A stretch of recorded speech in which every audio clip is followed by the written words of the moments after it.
വരെ ഞാനൊരു മദ്യാസക്തൻ ദൈവാനുഗ്രഹത്താലും alcoholics anonymous എന്ന കൂട്ടായ്മയിലായിരിക്കുന്നതുകൊണ്ടും ഇന്നത്തെ ദിവസം മദ്യപിച്ചിട്ടില്ല. എൻ്റെ പേര് വിജയൻ. ഹായ് മഷേ, ഹായ് ഹായ്. ഹായ് വിജയ് മാഷേ. Hi hi.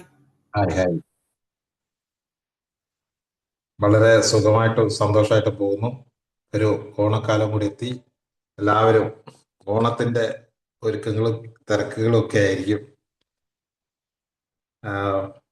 തുടക്കം തന്നെ പറയാനുള്ളത്, ഓണം ഒരു മദ്യാസക്തനായ എന്നെ സംബന്ധിച്ചിടത്തോളം വളരെ ഭയാനകമായ ഓർമ്മകളാണ്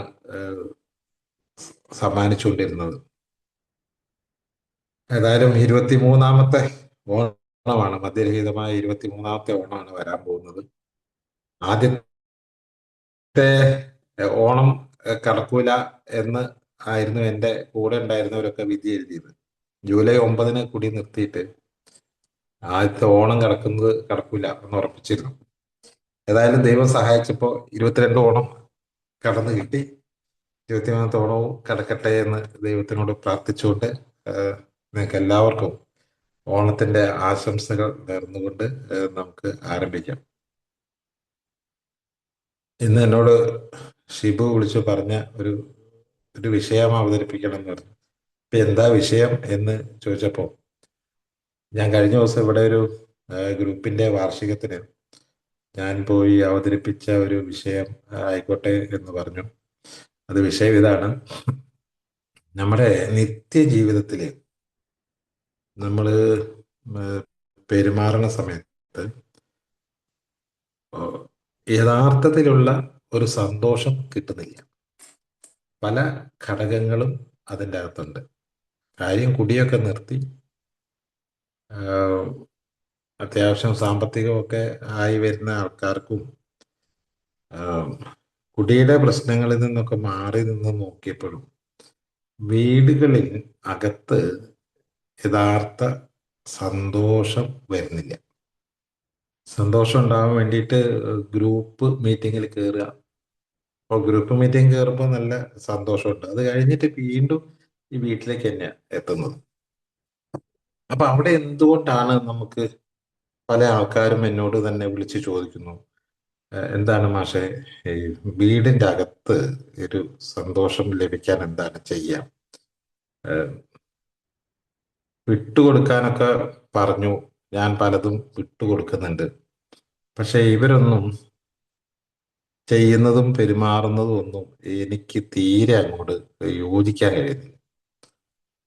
പ്രത്യേകിച്ച് കുട്ടികള്, ഈ ഒരു കുറച്ച് പ്രായമായ കുട്ടികൾ, ഒരു 15 വയസ്സിന് മുകളിലേക്കുള്ള കുട്ടികളാണെങ്കിൽ അവര് നമ്മൾ വിചാരിച്ച പോലെ ഒന്നുമല്ല പെരുമാറുന്നത്. ഇത് നേരെയാക്കി നോക്കാൻ വേണ്ടിയിട്ടുള്ള ശ്രമത്തിലാകെ അസ്വസ്ഥരായിട്ടുള്ളതാണ് പല ആൾക്കാരും. ഞാനും ഇതേപോലെ ഒരു പ്രയാസം അനുഭവിച്ചുകൊണ്ടിരിക്കുന്ന ഒരു ആളും കൂടിയാണ്. 2 കുട്ടികളാണ് എനിക്കുള്ളത്, 2 ആൺകുട്ടികളാണ്. അപ്പൊ ഈ ശരിക്കും പറഞ്ഞാല് സന്തോഷകരമായ ഒരു അന്തരീക്ഷം വീട്ടിൽ ഉണ്ടാവേണ്ടതാണ്. നമ്മളൊരു മദ്യപാനം നിർത്തുന്നതിന് മുമ്പ് ഏറ്റവും പ്രധാനപ്പെട്ട സന്തോഷം നശിപ്പിക്കുന്ന ഒരു സാധനം മദ്യമായിരുന്നു. ആ മദ്യപാനമാണ് എല്ലാ ദുരന്തങ്ങൾക്കും കാരണം. വീട്ടിലുള്ള മുഴുവൻ പ്രശ്നങ്ങൾക്കും കാരണം മദ്യപാനം. അങ്ങനെ ആ വലിയ സംഗതിയെ മാറ്റിവെക്കാൻ വേണ്ടിയിട്ട് തീവ്രമായ ശ്രമം നടത്തി അതില് ചികിത്സയ്ക്കൊക്കെ പോയി. പിന്നെ ആൽക്കഹോളിക്സ് അനോണിമസിൽ വന്നു. കുറച്ചു കാലമൊക്കെ ഇതിനകത്തോടൊക്കെ പോയി. അപ്പൊ ഏറെക്കുറെ മദ്യരഹിതമായി ജീവിക്കാമെന്നുള്ള ഒരു ആത്മവിശ്വാസമൊക്കെ വന്ന് പിന്നെ വീട്ടിലെ കാര്യങ്ങളൊക്കെ നോക്കാൻ തുടങ്ങി.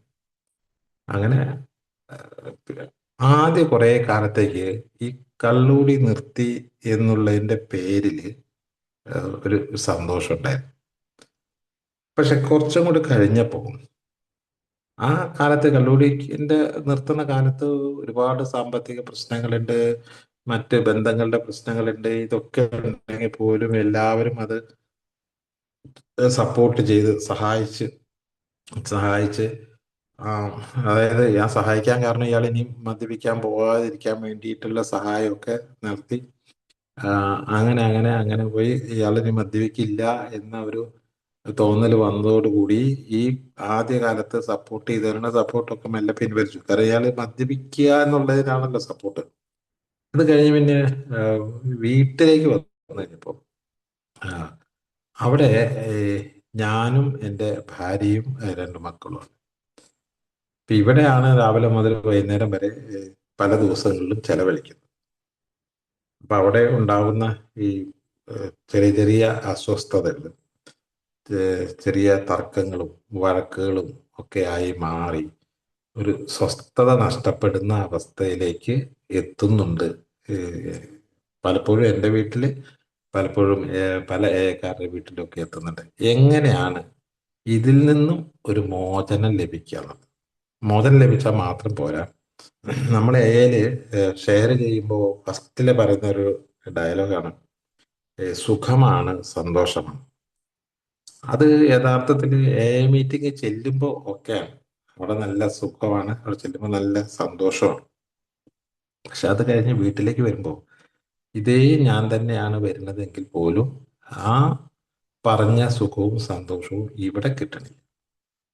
അപ്പൊ അവരാണോ തരേണ്ടത്, ഞാനാണോ ഉണ്ടാക്കേണ്ടത് എന്നുള്ളത് ഒരു വലിയ പ്രശ്നമാണ്. അവര് പിന്നെ കുറെ കാര്യങ്ങൾ നമ്മൾ പഠിച്ചു വെച്ച കാര്യങ്ങളുണ്ട്. വിട്ട് നിൽക്കുക, വിട്ടു കൊടുക്കുക, പിന്നെ മാറ്റുവാൻ പറ്റാത്തവയെ സ്വീകരിക്കുക. ഇത് നമ്മൾ പഠിച്ചിട്ടുണ്ട്. അപ്പൊ മാറ്റുവാൻ പറ്റാത്തവയെ സ്വീകരിക്കാൻ വെച്ചാൽ ഈ വീട്ടുകാരെ മറ്റൊരാളുടെ സ്വഭാവം മാറ്റാൻ പറ്റില്ല. ആ വീട്ടിലെ ഭാര്യയുടെയും മക്കളുടെയും സ്വഭാവം മാറ്റാൻ പറ്റില്ല. അങ്ങനെ മാറ്റാൻ പറ്റാത്ത സ്വഭാവത്തെ സ്വീകരിക്കുക, അത് നമ്മൾ ഏറെക്കുറെ ഉൾക്കൊള്ളും. പക്ഷേ ഇവരുടെ ഈ ചില സ്വഭാവങ്ങള് മാറ്റിയിട്ടില്ലെങ്കിൽ അതിൻ്റെ പ്രത്യാഘാതങ്ങൾ അനുഭവിക്കേണ്ടി വരിക ഞാനാണ്. അതുപോലെ തന്നെ അതിൻ്റെ എന്താ പറയാ, പരിഹാരം ചെയ്യേണ്ടി വരുന്നത് ഞാനാണ് എന്നുള്ള ഒരു ബോധം ചിലപ്പോൾ വരും. അത് പ്രത്യേകിച്ച് മക്കള് അവര് എവിടെയെങ്കിലും പോയി കഴിഞ്ഞിട്ട് എന്തെങ്കിലും ദുരുമ്പുണ്ടാക്കി കഴിഞ്ഞാൽ അതിന്റെ ഉത്തരവാദിത്വം എനിക്കല്ലേ. അപ്പൊ അതുകൊണ്ട് അവരെ നിയന്ത്രിക്കണം.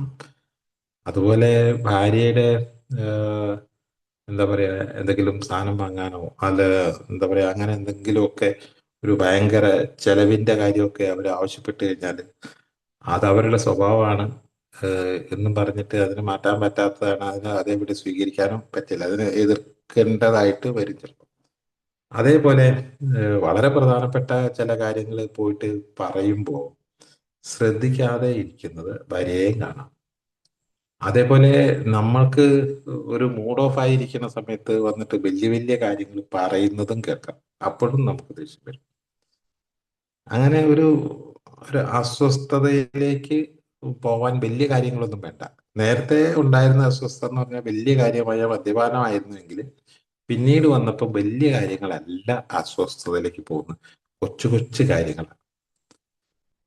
അപ്പൊ ഈ കൊച്ചു കൊച്ചു കാര്യങ്ങൾ വന്നിട്ട് ആ അസ്വസ്ഥത വന്നു കഴിഞ്ഞു കഴിഞ്ഞാൽ കുറെ നേരത്തേക്ക് ഈ ഭയങ്കരമായ ഒരു എന്താ പറയാ, ഒരു നീരസമല്ല, ഒരു വിഷമം, ഒരു നിരാശ, എന്ത് ചെയ്തിട്ടും ശരിയാവുന്നില്ല എന്നുള്ള ഈ സംഗതിയൊക്കെ ഇങ്ങോട്ട് വന്ന് അസ്വസ്ഥമായിട്ടിരിക്കുന്ന ആ, അവസ്ഥയും ഉണ്ടാവാറുണ്ട്. ഇവിടെ നിന്നും ഒക്കെ ഒരു മോചനം നേടിക്കഴിഞ്ഞാൽ മാത്രമേ നമുക്ക് സന്തോഷം എന്ന് പറയുന്ന ഒരു ഒരു അവസ്ഥയിലേക്ക് എത്താൻ പറ്റുള്ളൂ. ഇല്ലെങ്കിൽ മദ്യപിക്കുന്നില്ല, നാട്ടിലിറങ്ങി കഴിഞ്ഞാൽ വളരെ, അപ്പോൾ ചിലപ്പോൾ സമയത്ത് ഈ ഫോൺ ചെയ്യുമ്പോൾ ഒക്കെ ഭാര്യ പറയാറുണ്ട്, മറ്റുള്ളവരോട് ഫോൺ ചെയ്യുമ്പോൾ എന്ത് നല്ല ടോണാണ്, ഇവിടെ പറയുമ്പോൾ മാത്രം എന്താ ഇങ്ങനെ എന്ന് ചില ഭാര്യമാര് പറയുന്നതായിട്ട് ഈ ചില ഇത് കേട്ടിട്ടുണ്ട്. അപ്പൊ അങ്ങനെയുണ്ട് ചില, അതായത് പുറമേ ഒക്കെ നല്ല ഹാപ്പിയാണ്, അകത്താണ് പ്രശ്നം. ഏല് പറയുന്നുണ്ട് കുടുംബമാണ് ഏറ്റവും കൂടുതൽ അനുഭവിച്ചത്, അതുകൊണ്ട് മാറ്റങ്ങൾ തുടങ്ങേണ്ടത് കുടുംബത്തിൽ നിന്നാണെന്ന് ഏല് പറയുന്നു. പക്ഷേ ബാക്കിയുള്ള സ്ഥലങ്ങളിൽ നിന്നൊക്കെ ജോലി സ്ഥലത്ത് മാറി മീറ്റിങ്ങിൽ മാറി, പൊതുസ്ഥലത്തൊക്കെ മാറി, അവിടെയൊക്കെ മാറ്റം വന്നു, ഒരു സ്വീകാര്യത വന്നു, അവരൊക്കെ അപ്രിഷിയേറ്റ് ചെയ്യുന്നു. പക്ഷേ ഈ അപ്രിസിയേഷൻ എന്ന് പറയുന്ന ഒരു സംഗതി, അംഗീകാരം എന്ന് പറയുന്ന ഒരു സംഗതി, പ്രോത്സാഹനം, അത് വീട്ടിൽ നിന്ന് കിട്ടുക വളരെ പ്രയാസം. അത് എത്ര തന്നെ നല്ല കാര്യങ്ങൾ ചെയ്താലും ആ നല്ല കാര്യങ്ങളൊക്കെ അതവിടെ നിൽക്കും. എന്തെങ്കിലും ഒരു മിസ്റ്റേക്ക് വന്നാൽ ആ മിസ്റ്റേക്കിനെ ഹൈലൈറ്റ് ചെയ്യുന്ന ഒരു രീതിയും ചില സ്ഥലങ്ങളിൽ ഉണ്ടാവും. ഇവിടെയും ഞാൻ എന്ത് ചെയ്യണം? അപ്പൊ ഇവിടെയൊക്കെ നമ്മുടെ മൈൻഡ് സെറ്റ് അതിനെ അതനുസരിച്ച് ക്രമീകരിച്ചില്ലെങ്കിൽ പെട്ടെന്ന് തന്നെ കയറി പ്രതികരിക്കും. പ്രതികരിച്ച് കഴിഞ്ഞാൽ പിന്നെ ആ പ്രതികരണത്തിന്റെ മുകളിലാണ് ബാക്കിയുള്ള സംഗതികളൊക്കെ വരിക. അപ്പൊ ഈ യഥാർത്ഥത്തിലുള്ള സന്തോഷം ഉണ്ടാവേണ്ട സ്ഥലത്ത് സന്തോഷമില്ലാതെ പോകുന്ന അവസ്ഥ ഒരു പക്ഷേ ഇതിലുള്ള ആർക്കെങ്കിലും ഒക്കെ അനുഭവിക്കുന്നുണ്ടാവും. അതായത് ഒരു പരിധി വരെ നമ്മൾ ഈ സാമ്പത്തികമായ ഒരു സുസ്ഥിരതയ്ക്ക് വേണ്ടി നമ്മൾ ഉണ്ടാക്കി വെച്ചിട്ടുള്ള ഒരു ഒരു സ്ട്രക്ചർ ഉണ്ട്. ഇങ്ങനെ ആയിക്കഴിഞ്ഞാൽ നമുക്ക് കുറച്ച് മെച്ചപ്പെടാമെന്നുള്ള ഒരു സ്ട്രക്ചർ നമ്മൾ കാഴ്ചപ്പാട് ഉണ്ടാക്കി വെച്ചിട്ടുണ്ട്. ഈ കാഴ്ചപ്പാടിന് വിരുദ്ധമായിട്ടാണ് ഈ പലപ്പോഴും വീട്ടിലുള്ള മറ്റുള്ളവർ സാമ്പത്തികമായ ചെലവിനെ കുറിച്ച് സംസാരിക്കുക. അത് വേണം, അങ്ങനെ വേണം, അവിടെ പോകണം, ഇത് വേണം. ഇപ്പൊ ഒരു വണ്ടി വാങ്ങാൻ തീരുമാനിച്ചാൽ പോലും ഒരു എക്സാമ്പിൾ, ഒരു 4, 5, 6 ലക്ഷം രൂപയുടെ വണ്ടി വാങ്ങാൻ തീരുമാനിച്ചാൽ പോലും അയ്യേ അത് പോരാ. ഞാനിപ്പോ കഴിഞ്ഞ ദിവസം ഉണ്ടായ അനുഭവമാണ് പറഞ്ഞത്. അയ്യേ അത് പോരാ, അതൊക്കെ എന്ത്, വാങ്ങുവാണെങ്കിൽ ഒരു 10 ലക്ഷത്തിൻ്റെയെങ്കിലും വണ്ടി വാങ്ങും.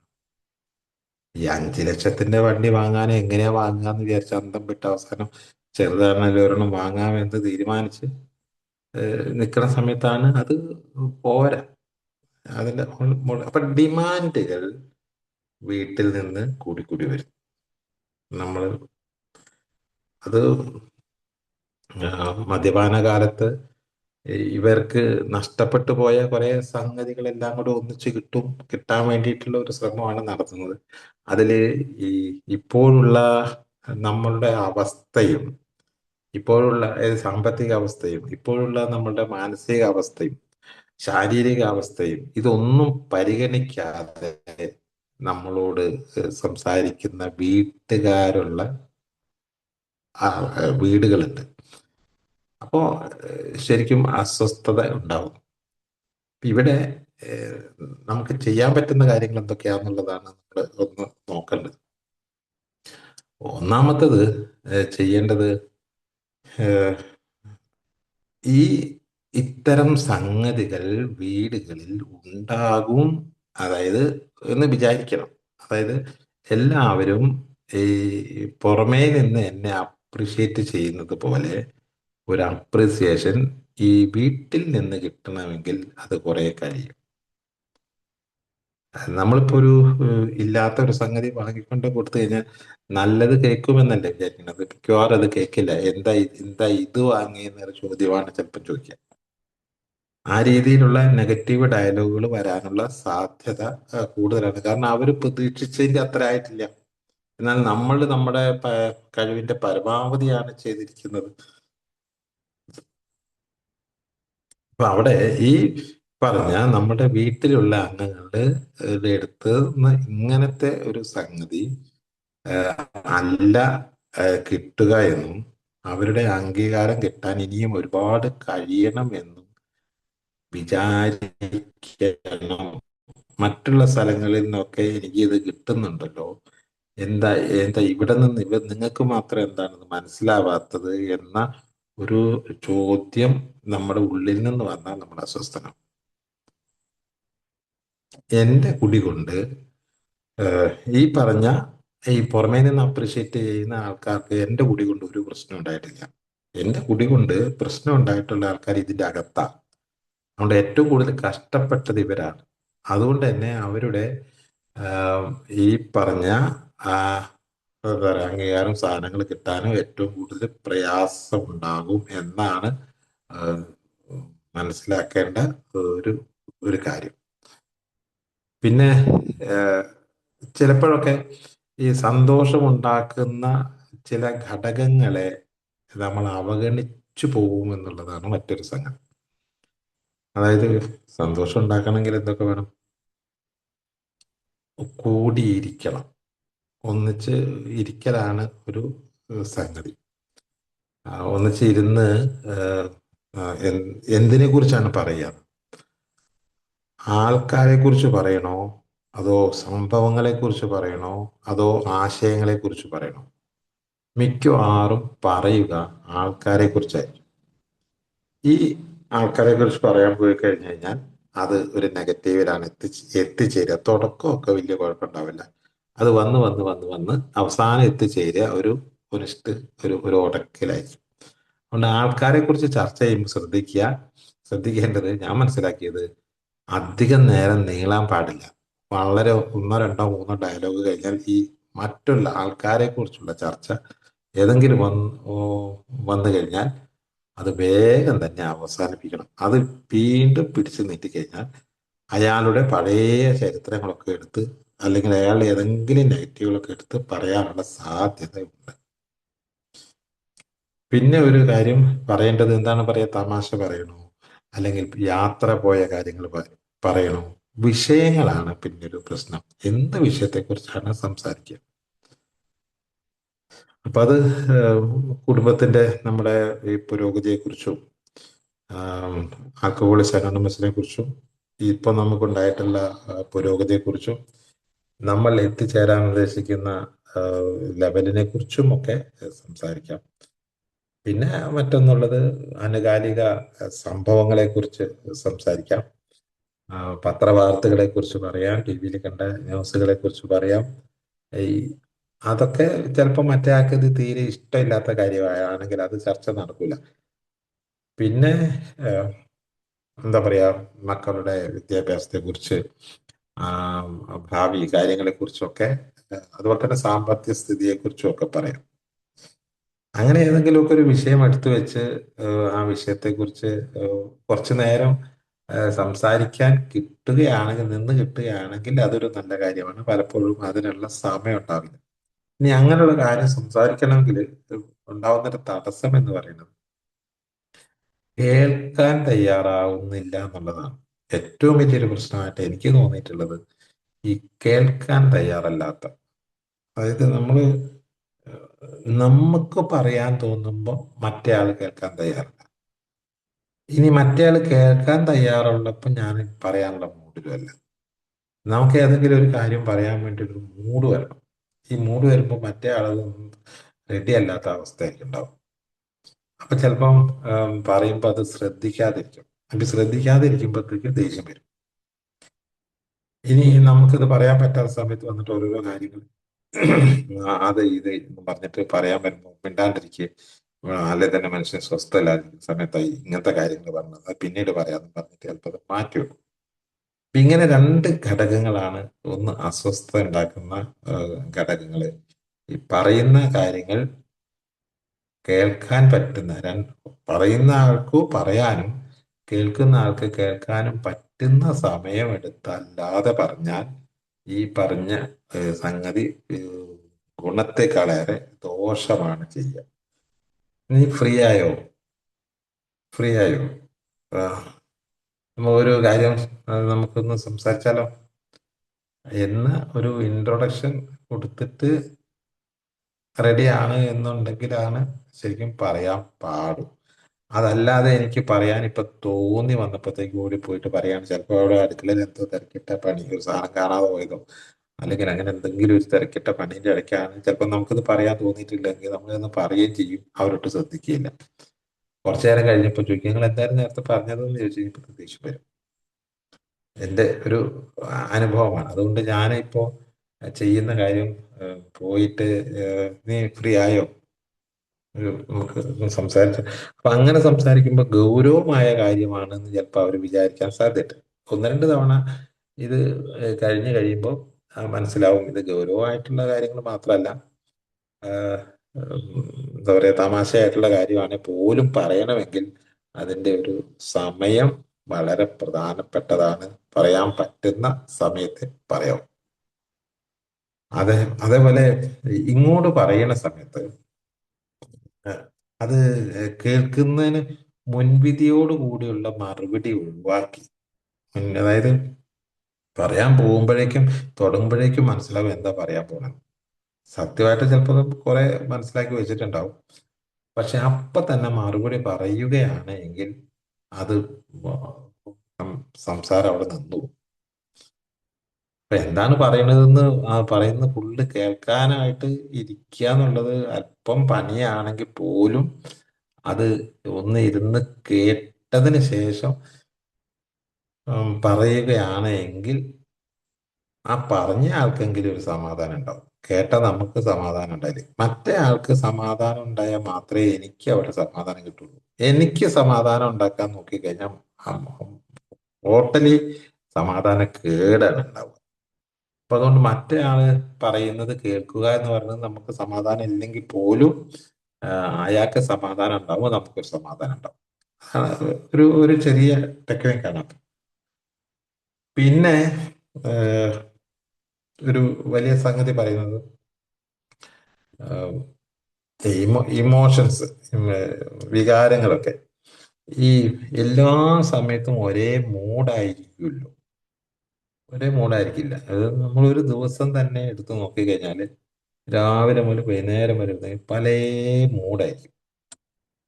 ഈ മൂഡ് മാറുന്നുണ്ട് എന്ന് ഉള്ള ഒരു തിരിച്ചറിവുണ്ടായാൽ കുറെ കൂടി നമുക്ക് കരുതാൻ പറ്റും. അതായത് ഞാൻ മാത്രമാണ് അസ്വസ്ഥത, മറ്റവരെ രാവിലെ മുതൽ വൈകുന്നേരം വരെ ഒരേ മൂഡിലാണെന്നാണ് നമ്മൾ വിചാരിക്കുക.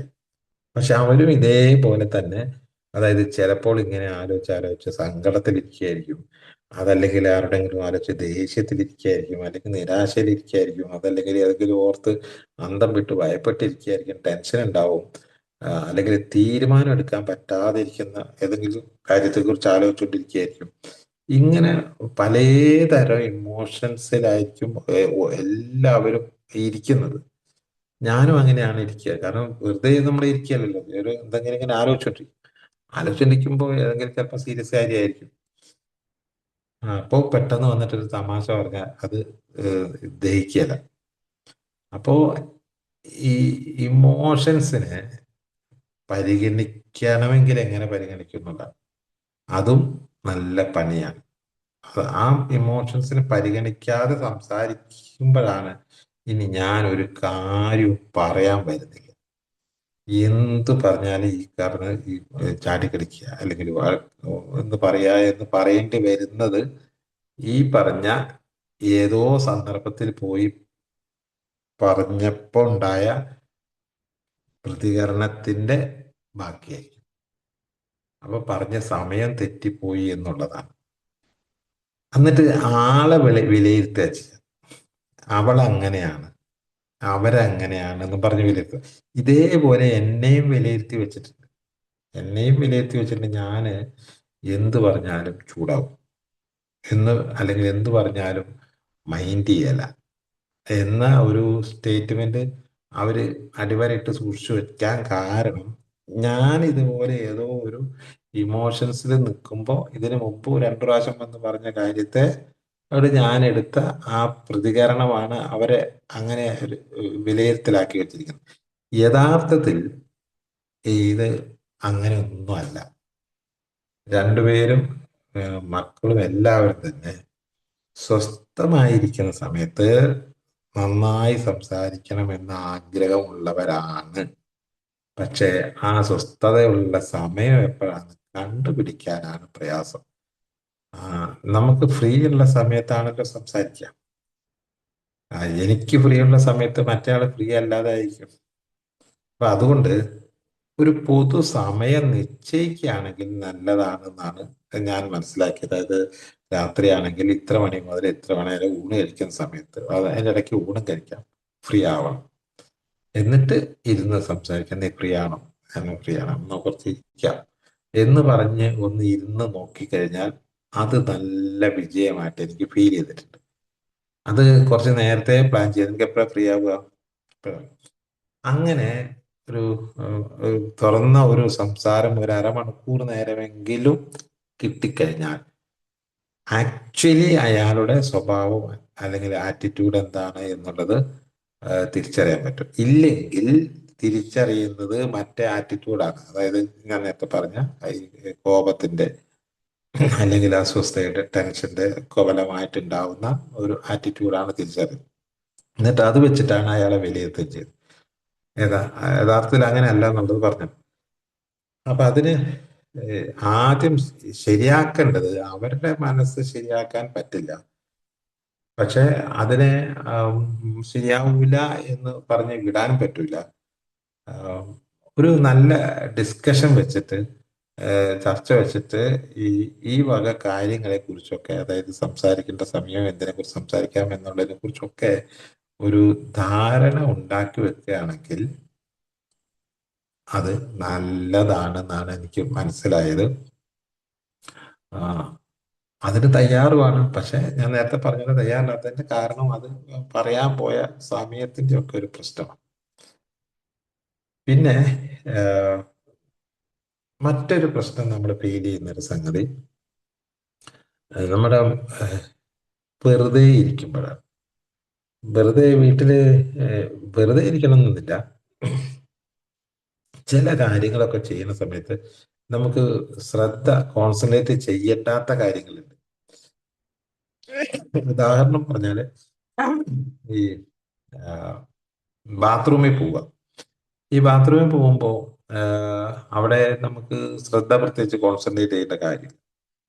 അങ്ങനെയുള്ളൊരു സമയത്ത് ഈ ചിന്ത വെറുതെ ഇട്ട് ഇരിക്കുകയില്ല.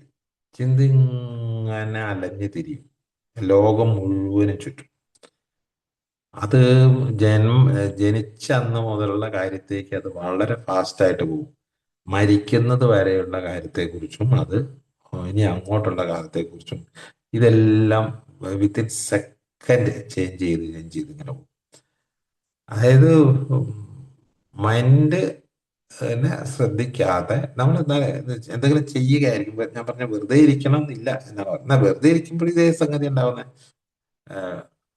എന്തെങ്കിലും കാര്യം ചെയ്യുമ്പോഴും ഉണ്ട്. അപ്പൊ ഒരു എന്തെങ്കിലും ഒരു ചെറിയ കൈകൊണ്ട് ചെയ്യേണ്ട എന്തെങ്കിലും ഒരു ജോലി ചെയ്തുകൊണ്ടിരിക്കുമ്പോൾ പോലും ഇതേ സംഗതി പലപ്പോഴും പ്രത്യേകിച്ച് പെണ്ണുങ്ങള് സ്ത്രീകള് അടുക്കളയില് ഭക്ഷണം പാചകം ചെയ്യുന്ന സമയത്ത് ഈ പാചകം ചെയ്യാൻ അവർ ഓട്ടോമാറ്റിക് ആയിട്ട് ഒരു ഓർഡർ ഉണ്ട്. ആ ഓർഡറിൽ ഇങ്ങനെ ചെയ്തു പോകുമ്പോൾ അവർക്ക് ചിന്താ പ്രക്രിയ വേണമെന്നില്ല. അപ്പോൾ ഈ ചിന്ത ഇങ്ങനെ അലഞ്ഞു തിരിയാൻ പോകും. അങ്ങനെ അലഞ്ഞു തിരിഞ്ഞ് നമ്മൾ അസ്വസ്ഥരാവുന്നുണ്ട്. എനിക്കും അനുഭവമുണ്ട്. അത് വീട്ടില് അത് വെറുതെ ഇരിക്കുന്ന സമയത്താണ് ഏറ്റവും കൂടുതലുള്ളത്. അപ്പൊ ഒന്നും ചെയ്തിട്ടില്ല, പക്ഷെ കുറെ നേരം കഴിയുമ്പോൾ അസ്വസ്ഥതയോടുകൂടിയാണ് അവിടെ നിന്ന് എഴുന്നേൽക്കുക. ആലോചിച്ച് അതിനും ഒരു പരിഹാരം കണ്ടെത്തണം എന്ന് മനസ്സിലാക്കി കഴിഞ്ഞപ്പോൾ അതിന് കിട്ടിയ ഒരു കാര്യം,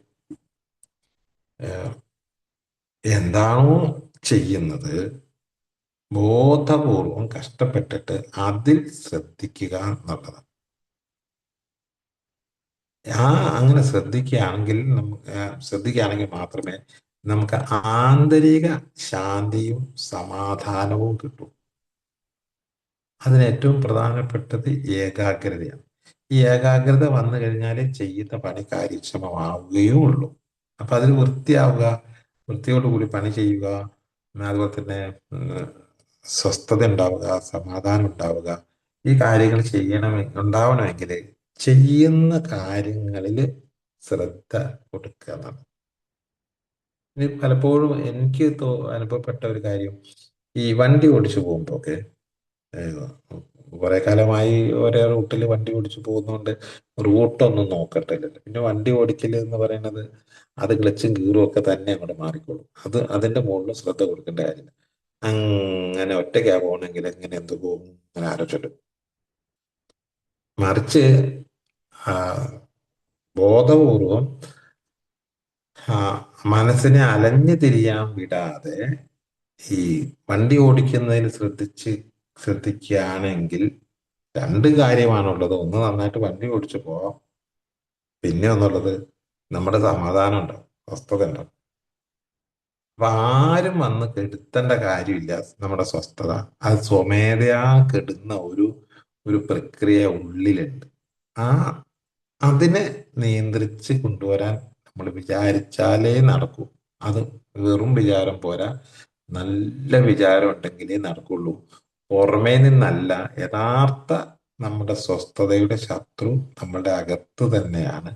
നമ്മളുടെ അനാവശ്യമായ ചിന്തകളാണ്. ചിന്തയെ നിയന്ത്രിക്കാൻ പറ്റുമെന്ന് ചോദിച്ചു കഴിഞ്ഞാൽ ചിന്തയെ ശരിക്കും നിയന്ത്രിക്കാൻ പറ്റും. ചിന്തയെ നിയന്ത്രിക്കണമെങ്കിൽ അതിന് കുറെ ടെക്നിക്കുകൾ ഉണ്ട്. അത് പ്രാക്ടീസ് ചെയ്ത് എടുത്താൽ നടക്കുമെന്നാണ് ഞാൻ മനസ്സിലാക്കിയിട്ടുള്ളത്. ഇങ്ങനെ ചിന്ത ഇങ്ങനെ പോവുക എന്നുള്ളത് അത് മനസ്സിന്റെ ഒരു പ്രത്യേകതയാണ്. അതിങ്ങനെ അലഞ്ഞു തിരിയുന്ന മനസ്സ്, ചിന്തകൾ മാത്രമാണല്ലോ ഈ മനസ്സിലുള്ളത്. അത് ഞാൻ പറഞ്ഞ പോലെ ഒന്ന് കഴിഞ്ഞ കാലത്തെക്കുറിച്ചും ഒന്ന് വരാൻ പോകുന്ന കാലത്തെക്കുറിച്ചും, ഈ രണ്ട് കാലത്തെക്കുറിച്ചും പോസിറ്റീവ് അല്ല ചിന്തിക്കുക എന്നുള്ളതാണ്. അതിൽ നെഗറ്റീവുകൾ മാത്രമേ വരുള്ളൂ. അതാണ് ഏറ്റവും വലിയ വിറ്റ്. ഈ വരാൻ പോകുന്ന കാലത്തെക്കുറിച്ച് ഇനി വരാൻ പോകുന്ന നല്ല കാലമൊന്നല്ല, ഇനിയിപ്പൊ അങ്ങനെയാണെങ്കിൽ എങ്ങനെയാവും എന്നുള്ള ഒരു ചിന്തയും. അപ്പൊ തന്നെ കഴിഞ്ഞ കാലത്തെക്കുറിച്ച് ഓർക്കുമ്പോൾ എന്ത് നല്ല കാലമായിരുന്നു എന്നല്ല, ആ അന്ന് കണ്ട അല്ല അന്ന് സംഭവിച്ച കുറെ അബദ്ധങ്ങളും കഷ്ടപ്പാടുകളും ദുരിതങ്ങളും എടുത്ത തെറ്റായ തീരുമാനങ്ങളും എല്ലാം കൂടി ഇങ്ങോട്ട് കയറി വരും. അപ്പോൾ അതും അസ്വസ്ഥ ഉണ്ടാവും. ഈ കഴിഞ്ഞ കാലത്തെ കുറിച്ച് അങ്ങനെ ഓർത്തിട്ട് യാതൊരു കാര്യമില്ല എന്നറിയാം. പക്ഷെ അതിൻ്റെ അകത്ത് കാര്യങ്ങൾ പഠിക്കുകയും വേണം. പഠിച്ച് അതിനി ആവർത്തിക്കാനും പാടില്ല എന്നും അറിയാം. അപ്പൊ അത് അതിൻ്റെ അകത്ത് കാര്യങ്ങൾ പഠിക്കണം എന്ന് വെച്ചിട്ട് ഏത് നേരവും അതിലേക്ക് ഇങ്ങനെ ശ്രദ്ധ പോയാൽ ഈ മനസ്സിന് വേറെ പണിയില്ല. മനസ്സ് എന്തെങ്കിലും ഒരു പണി കൊടുത്തിട്ടില്ലെങ്കിൽ അതിന്റെ പണി ഈ രണ്ട് പണിയാണ്. ഒന്നുകിൽ പഴയയിലേക്ക് അല്ലെങ്കിൽ ഭാവിയിലേക്ക്, ഈ രണ്ട് സ്ഥലത്തേക്ക് ഓടിക്കൊണ്ടിരിക്കും. ആ മനസ്സിനെ പറഞ്ഞിട്ട് കാര്യമില്ല, അത് വെറുതെ ഇരിക്കാൻ പറ്റാത്തൊരു സാധനം. അതുകൊണ്ട് മനസ്സിന് പണി കൊടുക്കുക എന്നുള്ളത് തീരുമാനിക്കുക. ഒന്നുകിൽ പോയി കിടന്നുറങ്ങുക, അതല്ലെങ്കിൽ എന്തെങ്കിലും വായിക്കുക ഇനി ഒന്നും അല്ലെങ്കിൽ നടക്കുക. നടക്കുമ്പോൾ നടക്കുമ്പോഴും ശ്രദ്ധിക്കേണ്ടതുണ്ട്. വെറുതെ ഇങ്ങനെ നടന്നു കഴിഞ്ഞാൽ ചിന്ത ഇങ്ങനെ വിടും. അപ്പൊ നടക്കുമ്പോൾ നടപ്പിൽ ശ്രദ്ധിക്കുക, വണ്ടി ഓടിക്കുമ്പോൾ വണ്ടി ഓടിക്കാൻ ശ്രദ്ധിക്കുക, കുളിക്കുമ്പോൾ കുളിക്കുന്നതിൽ ശ്രദ്ധിക്കുക, ഭക്ഷണം കഴിക്കുകയാണെങ്കിൽ ഭക്ഷണം കഴിക്കുന്നത് ശ്രദ്ധിക്കുക. അങ്ങനെ ഒന്ന് പ്രാക്ടീസ് ചെയ്താൽ കുറേ നമുക്ക് സമാധാനം കിട്ടും. കാരണം ഈ ചിന്ത അലഞ്ഞു തിരിയാതെ നമുക്ക് അതിനെ കോൺസെൻട്രേറ്റ് ചെയ്യുമ്പോൾ എത്രയോ ലാഭമുണ്ട് നമുക്ക്. ശരിക്കും നല്ല ലാഭമാണ്. കാരണം വെറുതെ ഫ്രീ ആയിട്ട് നമുക്ക് സന്തോഷം കിട്ടുന്നത് വലിയ വില കൊടുക്കേണ്ട സാധനമാണ്. പക്ഷെ അത് നമ്മുടെ കയ്യിൽ തന്നെ ഉണ്ട്, ഈ സന്തോഷം. പക്ഷെ അതിനെ കണ്ടെത്തുന്നില്ല എന്നുള്ളതാണ് അതിൻ്റെ ഒരു ഒരു പ്രശ്നം. ഈ പറഞ്ഞ എന്താ പറയുക, നിലവിലുള്ള ഏതെങ്കിലും പ്രശ്നങ്ങൾ കൊണ്ടല്ല പലപ്പോഴും അസ്വസ്ഥനാവും. അങ്ങനെ അസ്വസ്ഥത വന്നു കഴിഞ്ഞാൽ എന്താ പ്രശ്നം? അസ്വസ്ഥത വന്നു കഴിഞ്ഞാൽ എൻ്റെ മുഖത്ത് ആ ഒരു ഫീലിംഗ് കാണും. അസ്വസ്ഥത വന്നാൽ, ഇപ്പൊ ഒരു ഭയം വന്നാൽ ആ ഭയം മുഖത്ത് വരും. ഈ മുഖത്ത് ഭയമോ അല്ലെങ്കിൽ സങ്കടമോ അല്ലെങ്കിൽ ദേഷ്യമോ ഏതെങ്കിലും ഒരു ഫീലിംഗ് മുഖത്ത് വന്നാൽ ഈ മുഖമാണ് മറ്റേ ആള് കാണുന്നത്, വീട്ടിലുള്ള മറ്റൊരു കാണുന്നത്. അപ്പൊ അവർക്ക് ഈ മുഖം കാണുമ്പോഴേക്കും അവരുടെ ആറ്റിറ്റ്യൂഡ് മാറും. അതുകൊണ്ട് പിന്നെ അവര് നമ്മളോട് സംസാരിക്കുന്നത് സ്നേഹത്തിലായിരിക്കില്ല. സ്നേഹത്തിലായിരിക്കില്ല. കാരണം ഈ മുഖമുള്ള ഒരാളോട് സംസാരിക്കേണ്ടത് എങ്ങനെയാണോ അതുപോലെ സംസാരിക്കുക. അപ്പോ ആ സംസാരത്തിന്റെ ടോണ് മാറുമ്പോൾ സ്വാഭാവികമായിട്ടും നമുക്ക് അത് വീണ്ടും അസ്വസ്ഥത കൂടും. എന്താ അങ്ങനെ പറഞ്ഞത്, എന്തിനാ ഒച്ചയിട്ട് പറഞ്ഞത് എന്ന് ചോദിക്കും. അപ്പൊ അവർ ഒച്ചയിട്ട് പറയാനുള്ള ഒരു കാരണം അവരുടെ കുഴപ്പമാണെന്നാണ് നമ്മൾ വിചാരിക്കുക. പക്ഷേ യഥാർത്ഥത്തിൽ അതല്ല. എന്റെ മുഖം കണ്ടപ്പോഴാണ് അവർ ഈ ഒച്ചയിട്ട് പറഞ്ഞത്. ഇത് മനസ്സിലാക്കി വന്നപ്പോൾ ഇതൊരു വലിയ സംഭവമാണെന്ന് മനസ്സിലായി. അപ്പൊ ശരിക്കും നമ്മൾ ചിരിച്ച മുഖമാണ് എങ്കിലും സന്തോഷമുള്ള ഒരു മുഖഭാവമാണെങ്കിൽ എന്നോട് സംസാരിക്കുന്നവർ നല്ലപോലെ സംസാരിക്കും. എനിക്ക് എൻ്റെ മുഖം സീരിയസ് ആണെങ്കിൽ എന്നോട് സംസാരിക്കുന്ന ആൾക്കാർ വളരെ ഇതായിട്ടേ പറയുള്ളൂ. അപ്പൊ നമ്മള് അവരെന്താ ഇങ്ങനെ പറഞ്ഞെന്ന് ഉള്ള ഒരു സംശയത്തിൽ നമ്മൾ വീണ്ടും അത് ഒരു എന്താ പറയാ വാക്ക് തർക്കത്തിലേക്ക് പോകാനുള്ള സംഗതി. പിന്നെ ഒരു പ്രശ്നം വരുന്നത് തർക്കമാണ്.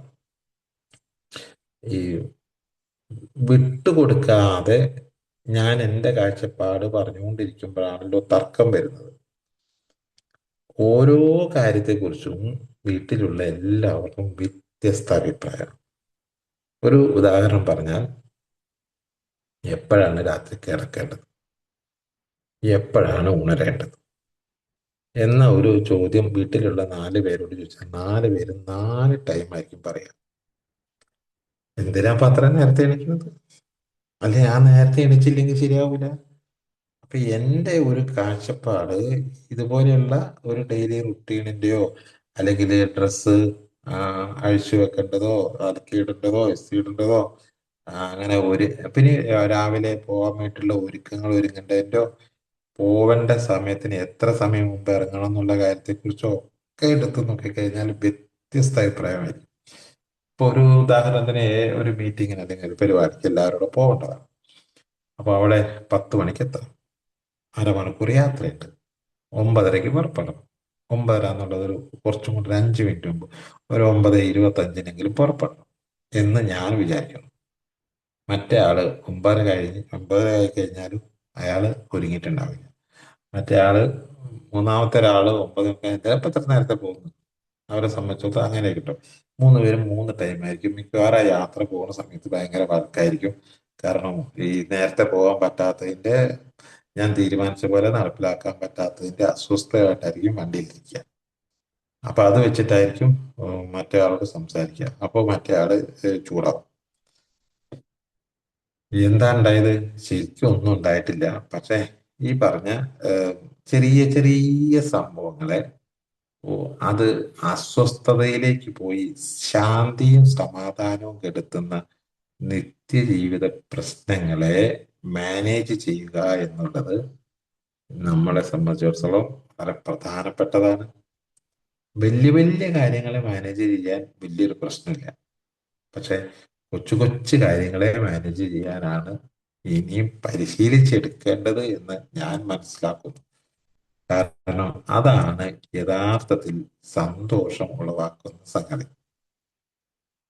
ഇതേപോലെ വേറെ ഒരു സംഗതിയാണ് ഈ സ്നേഹം എന്ന് പറയുന്ന സംഗതി. അങ്ങനെ ഒരു സംഗതി ഉണ്ടെങ്കിലാണല്ലോ ഈ പറഞ്ഞ സന്തോഷം ഉണ്ടാവുക. സ്നേഹിക്കണല്ലോ. ഈ മര്യാദയ്ക്ക് സ്നേഹിക്കാൻ പഠിച്ചിട്ടില്ല ഇവിടുന്ന്. സ്കൂളിലും പഠിച്ചിട്ടില്ല, ജീവിതത്തിലും പഠിച്ചിട്ടില്ല. എന്താണ് സ്നേഹമൊന്നും അറിയില്ല. എങ്ങനെയാണ് സ്നേഹിക്കുക? സ്നേഹം മനസ്സിന്റെ അകത്ത് നിറയെ സ്നേഹമുണ്ട് എല്ലാവർക്കും ഉണ്ട്. പക്ഷെ ഈ പറഞ്ഞ ഒറ്റ ആളത് കാണിക്കുന്നില്ല. ഇനി അഥവാ ഇയാളത് കാണിച്ചാൽ തന്നെ മറ്റേക്ക് മനസ്സിലാവുന്നില്ല. അതാണ് ഏറ്റവും വലിയ കാണിക്കുന്നില്ല എന്നല്ല, കാണിക്കുന്നത് മറ്റാൾക്ക് മനസ്സിലാവുന്നില്ല. അതായത് ഞാൻ ഒരാളോട് സ്നേഹമുണ്ട് എന്ന് വിചാരിച്ച് ഞാൻ ചെയ്യുന്ന ഒരു കാര്യം മറ്റേ ആൾക്ക് അതൊരു സ്നേഹപ്രകടമായിട്ട് തോന്നുന്നതേയില്ല. അതുപോലെ മറ്റൊരാൾ വളരെ സ്നേഹത്തിൽ വന്നിട്ട് എന്നോട് ഒരു കാര്യം പറയുമ്പോൾ എനിക്ക് അത് സ്നേഹപ്രകടമായിട്ട് തോന്നുന്നതേയില്ല. അപ്പോ അത് വലിയൊരു ഒരു അകൽച്ചയിലേക്ക് പോവാനുള്ള സാധ്യത. ഞാനൊന്നും ചെയ്യുന്നില്ല, ഞാൻ അത്രയും കഷ്ടപ്പെട്ട ഒരു കാര്യം കൊണ്ടും ചെയ്തിട്ട് ഇയാളെ മൈൻഡ് ചെയ്തിട്ടില്ല പിന്നെ എന്ന് പറഞ്ഞിട്ടുള്ള ഒരു അത് സാധാരണ കാണുന്നതാണ്. അപ്പൊ അതിന്റെ കാരണം ഞാൻ മനസ്സിലാക്കിയെടുത്തത് ഈ സ്നേഹം എന്ന് പറഞ്ഞാൽ എന്താന്നുള്ളത് എനിക്ക് മനസ്സിലായത്, എനിക്ക് കുറെ ഇഷ്ടങ്ങളുണ്ട്. എല്ലാ കാര്യത്തിലും എനിക്കൊരു ഇഷ്ടമുണ്ട്. ഭക്ഷണമാണെങ്കിൽ ഭക്ഷണത്തിലൊരു ഇഷ്ടമുണ്ട്, അതുപോലെ തന്നെ ചോക്ലേറ്റോ അങ്ങനത്തെ എന്താ വല്ല ബേക്കറി ഒരു പലഹാരങ്ങളാണെങ്കിൽ അതിൽ എനിക്കൊരു ഇഷ്ടമുണ്ട്. സ്ഥലങ്ങൾ, യാത്ര പോകാനുള്ള സ്ഥലങ്ങളെ കുറിച്ച് ഇഷ്ടമുണ്ട്. കേൾക്കാനുള്ള പാട്ടുകളെ കുറിച്ച് ഇഷ്ടമുണ്ട്. കാണേണ്ട TV ചാനലുകളെ കുറിച്ച് ഇഷ്ടമുണ്ട്. മൊബൈലിൽ ഉപയോഗിക്കേണ്ട ആ, എന്താ പറയാ, വീഡിയോകളെ കുറിച്ചോ അല്ലെങ്കിൽ മൊബൈൽ ഉപയോഗിക്കേണ്ട സമയത്തെ കുറിച്ചൊരു നിഷ്ഠയുണ്ട്. ഇഷ്ടം മാത്രമല്ല, ഒരു നിഷ്ഠയുമുണ്ട്. അങ്ങനെയുള്ള എല്ലാത്തിനെ കുറിച്ചും ഒരു ഒരു ഇഷ്ടമുണ്ട്. എന്റെ ഇഷ്ടത്തിനനുസരിച്ച് എന്നോടൊരു കാര്യം ചെയ്താൽ മാത്രമേ എന്നോട് സ്നേഹമുണ്ടെന്ന് പറയാൻ പറ്റൂ, ഞാൻ പറയുള്ളൂ. അപ്പൊ ഈ സ്നേഹം പ്രകടിപ്പിക്കണമെങ്കിൽ ആദ്യം എന്റെ ഇഷ്ടത്തിനല്ല, മറ്റേയാളുടെ ഇഷ്ടം അറിഞ്ഞ് അതിനനുസരിച്ച് ചെയ്താൽ മാത്രമേ സ്നേഹപ്രകടനമാവുള്ളൂ. അതൊരു വലിയ തിരിച്ചറിവാണ്. ഞാൻ നേരത്തെ തിരിച്ച് ചെയ്ത് കുറേ കാലത്ത് അത് ചെയ്തിട്ടുണ്ട്. എന്നിട്ട് ഇവർക്ക് ആർക്കും അത് ഇഷ്ടപ്പെടുന്നതേ ഇല്ല. ഞാൻ നല്ല ബേക്കറി പലഹാരം കൊണ്ടുവരുന്നു, ഒരാൾക്കും അത് ഇഷ്ടമല്ല. പിന്നെ കുറെ എന്താ പറയാ, അത് ചെയ്യുന്നു ഇത് ചെയ്യുന്നു ഇതൊക്കെ ചെയ്യുന്നു, നല്ല ഡ്രസ്സ് വാങ്ങിക്കൊണ്ട് കൊടുക്കുന്നു, അത് അവർക്ക് ഇഷ്ടമല്ല. ഇപ്പൊ ഞാൻ സ്നേഹം ഉള്ളതുകൊണ്ടാണ് ഇതൊക്കെ ചെയ്യുന്നത്. എല്ലാം ഞാൻ ചെയ്തു കൊടുക്കും. പക്ഷെ ഇവർക്ക് ആർക്കും അത് ഇഷ്ടമല്ല. അപ്പൊ നമ്മളെ പിന്നെ അത് അവസാനം അത് നിർത്തുക, എന്തിനതിങ്ങനെ വാക്കിട്ട് കൊടുക്കും എന്ന ഒരു ചിന്ത വന്നു. ഇപ്പൊ യഥാർത്ഥത്തിൽ സംഭവം എന്താന്ന് ചോദിച്ചാല്, ഈ ബേക്കറി വാങ്ങിക്കൊണ്ട് വരുമ്പോ എന്റെ ഇഷ്ടത്തിനുള്ള ബേക്കറിയാണ് ഞാൻ വാങ്ങിക്കൊണ്ട് വരുന്നത്. എന്നാൽ ഈ കൊടുക്കേണ്ട ഇവർക്കുള്ള ഇഷ്ടം എന്താന്നുള്ള വിവരം അന്വേഷിച്ചിട്ടേ ഇല്ല. ആ അങ്ങനെ ഇഷ്ടമുള്ള ഏതെങ്കിലും ആയിരുന്നു വാങ്ങിക്കൊണ്ട് വന്നതെങ്കിൽ നല്ല കാര്യം. പക്ഷെ എന്റെ ഇഷ്ടത്തിലുള്ള സാധനം ഇവർക്കും ഇഷ്ടമാവണം എന്ന് ഞാൻ വിചാരിക്കുന്നു, അല്ലെങ്കിൽ ഇഷ്ടമായിരിക്കും എന്ന് വിചാരിക്കുന്നു. ഇവരുടെ ഇഷ്ടം എന്താന്നുള്ളത് അന്വേഷിച്ചില്ല. ഇതുപോലെ ഡ്രസ്സിന്റെ കാര്യത്തിൽ എനിക്ക് ഏറ്റവും പറ്റിപ്പോയ ഒരു മിസ്റ്റേക്ക്, വലിയ വിലേന്റെ ഡ്രസ്സ് വാങ്ങിക്കൊണ്ട് കൊടുത്തിട്ട് മൈൻഡ് ചെയ്തില്ല. അതേസമയം അത്രയും വിലേന്റെ ഒന്നും ഡ്രസ്സ് വേണ്ടിയിരുന്നില്ല. പക്ഷെ ഇഷ്ടമുള്ള കളറും ഇഷ്ടമുള്ള തുണിയും ഉള്ള ഒരു ഡ്രസ്സ് അതിനേക്കാൾ എത്രയോ വില കുറച്ച് സാധനം വാങ്ങിക്കൊണ്ട് കൊടുത്താലും അവർക്ക് ഭയങ്കര സന്തോഷമായി. അതേസമയം ഈ- അത് അവരുടെ ഇഷ്ടത്തിനനുസരിച്ചാണെങ്കിൽ, എന്റെ ഇഷ്ടത്തിനനുസരിച്ചാണ് ഞാൻ വലിയ വിലയുടെ സാധനം വാങ്ങി, അത് അവർക്ക് ഇഷ്ടമേ അല്ലാത്തൊരു സാധനമാണ്. അതാണ് അത് മൈൻഡ് ചെയ്യാത്തത്. അപ്പൊ ഈ സ്നേഹപ്രകടനം, സ്നേഹം ഉള്ളത് കൊണ്ടാണ് ഞാൻ വലിയ വിലയുടെ ഒരു ഡ്രസ്സ് വാങ്ങിക്കൊണ്ട് കൊടുക്കുന്നത്. പക്ഷെ അത് അവരത് മൈൻഡ് ചെയ്തു. അപ്പൊ എന്റെ സ്നേഹപ്രകടനം പാളി. അതിന്റെ കാരണം ഇതാണ്: ഈ കുട്ടികളെയും അതേപോലെ ഭാര്യയെയും, തിരിച്ചും ഭർത്താവിനെയും എന്താ പറയാ, സ്നേഹിക്കണം അല്ലെങ്കിൽ സ്നേഹം പ്രകടിപ്പിക്കണം എന്നുണ്ടെങ്കിൽ ആദ്യം ഇഷ്ടമറിയണം. അത് വേണമെങ്കിൽ ചോദിക്കാലോ, ചോദിച്ചിട്ടായാലും വലിയ കുഴപ്പമൊന്നുമില്ല. പക്ഷെ ചോദിച്ചിട്ട് ചെയ്യുമ്പോൾ എനിക്ക് ഏതാ വേണ്ടത്, എങ്ങനത്തെ വേണ്ടത് എന്ന് ചോദിച്ചിട്ട് ചെയ്യുന്നത് ആ, അതൊരു 50% ഉള്ളൂ. ചോദിക്കാതെ ചെയ്യാൻ പറ്റി കഴിഞ്ഞാലാണ് അത് വലിയ സംഭവമായിട്ട് വരിക.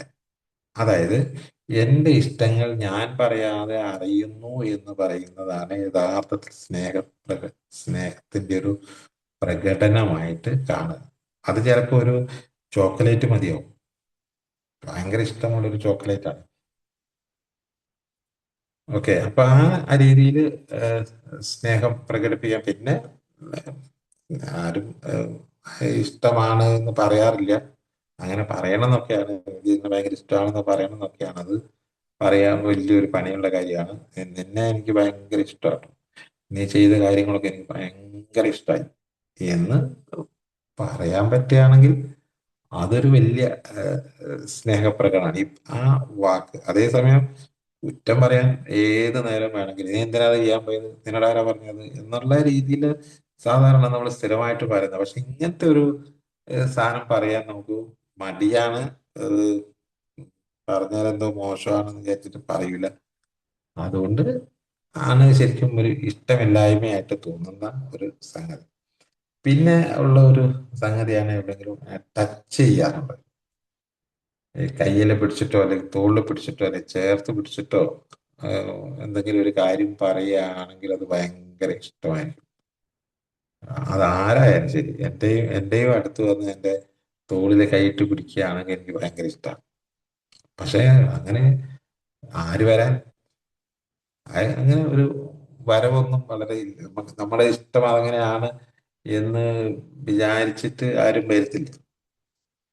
എന്നാൽ നമുക്ക് എന്ത് ചെയ്യാം? നമുക്ക് ഇവർക്കൊക്കെ ഇങ്ങനെ ഇഷ്ടമാവാൻ സാധ്യതയുണ്ട് എന്ന് വിചാരിച്ച് എല്ലാവർക്കും അങ്ങനെ തന്നെയാണ്. ഈ ടച്ചിങ്, അതായത് ഷെയ്ക്ക് ഹാൻഡ്, തോളിൽ പിടിക്കുക, തോളിൽ ശരീരത്തിൽ തട്ടുക, തോളത്ത് കൈയിടുക, ചേർത്ത് പിടിക്കുക, കെട്ടിപ്പിടിക്കുക തുടങ്ങിയ കാര്യങ്ങളൊക്കെ എല്ലാവർക്കും ഇഷ്ടമുള്ള കാര്യങ്ങളാണ്. അത്തരം സംഗതികൾ ഇടയ്ക്കൊന്ന് ചെയ്തു നോക്കിയാൽ, കുട്ടികളായാലും ശരി, അവർ കുറച്ച് പ്രായമായാലും എത്ര പ്രായമായാലും അത് കെട്ടിപ്പിടിക്കാമെന്നുള്ളതാണ്. ഞാൻ എൻ്റെ മൂത്ത മകന് 30 വയസ്സായി. പക്ഷെ അവന് എന്തെങ്കിലും ഒരു സംഗതി കൊണ്ടുവന്ന് എനിക്ക് കൊണ്ടുവന്ന് തരുമ്പോഴേക്കും ഞാൻ അവനെ കെട്ടി അങ്ങോട്ട് പിടിക്കും.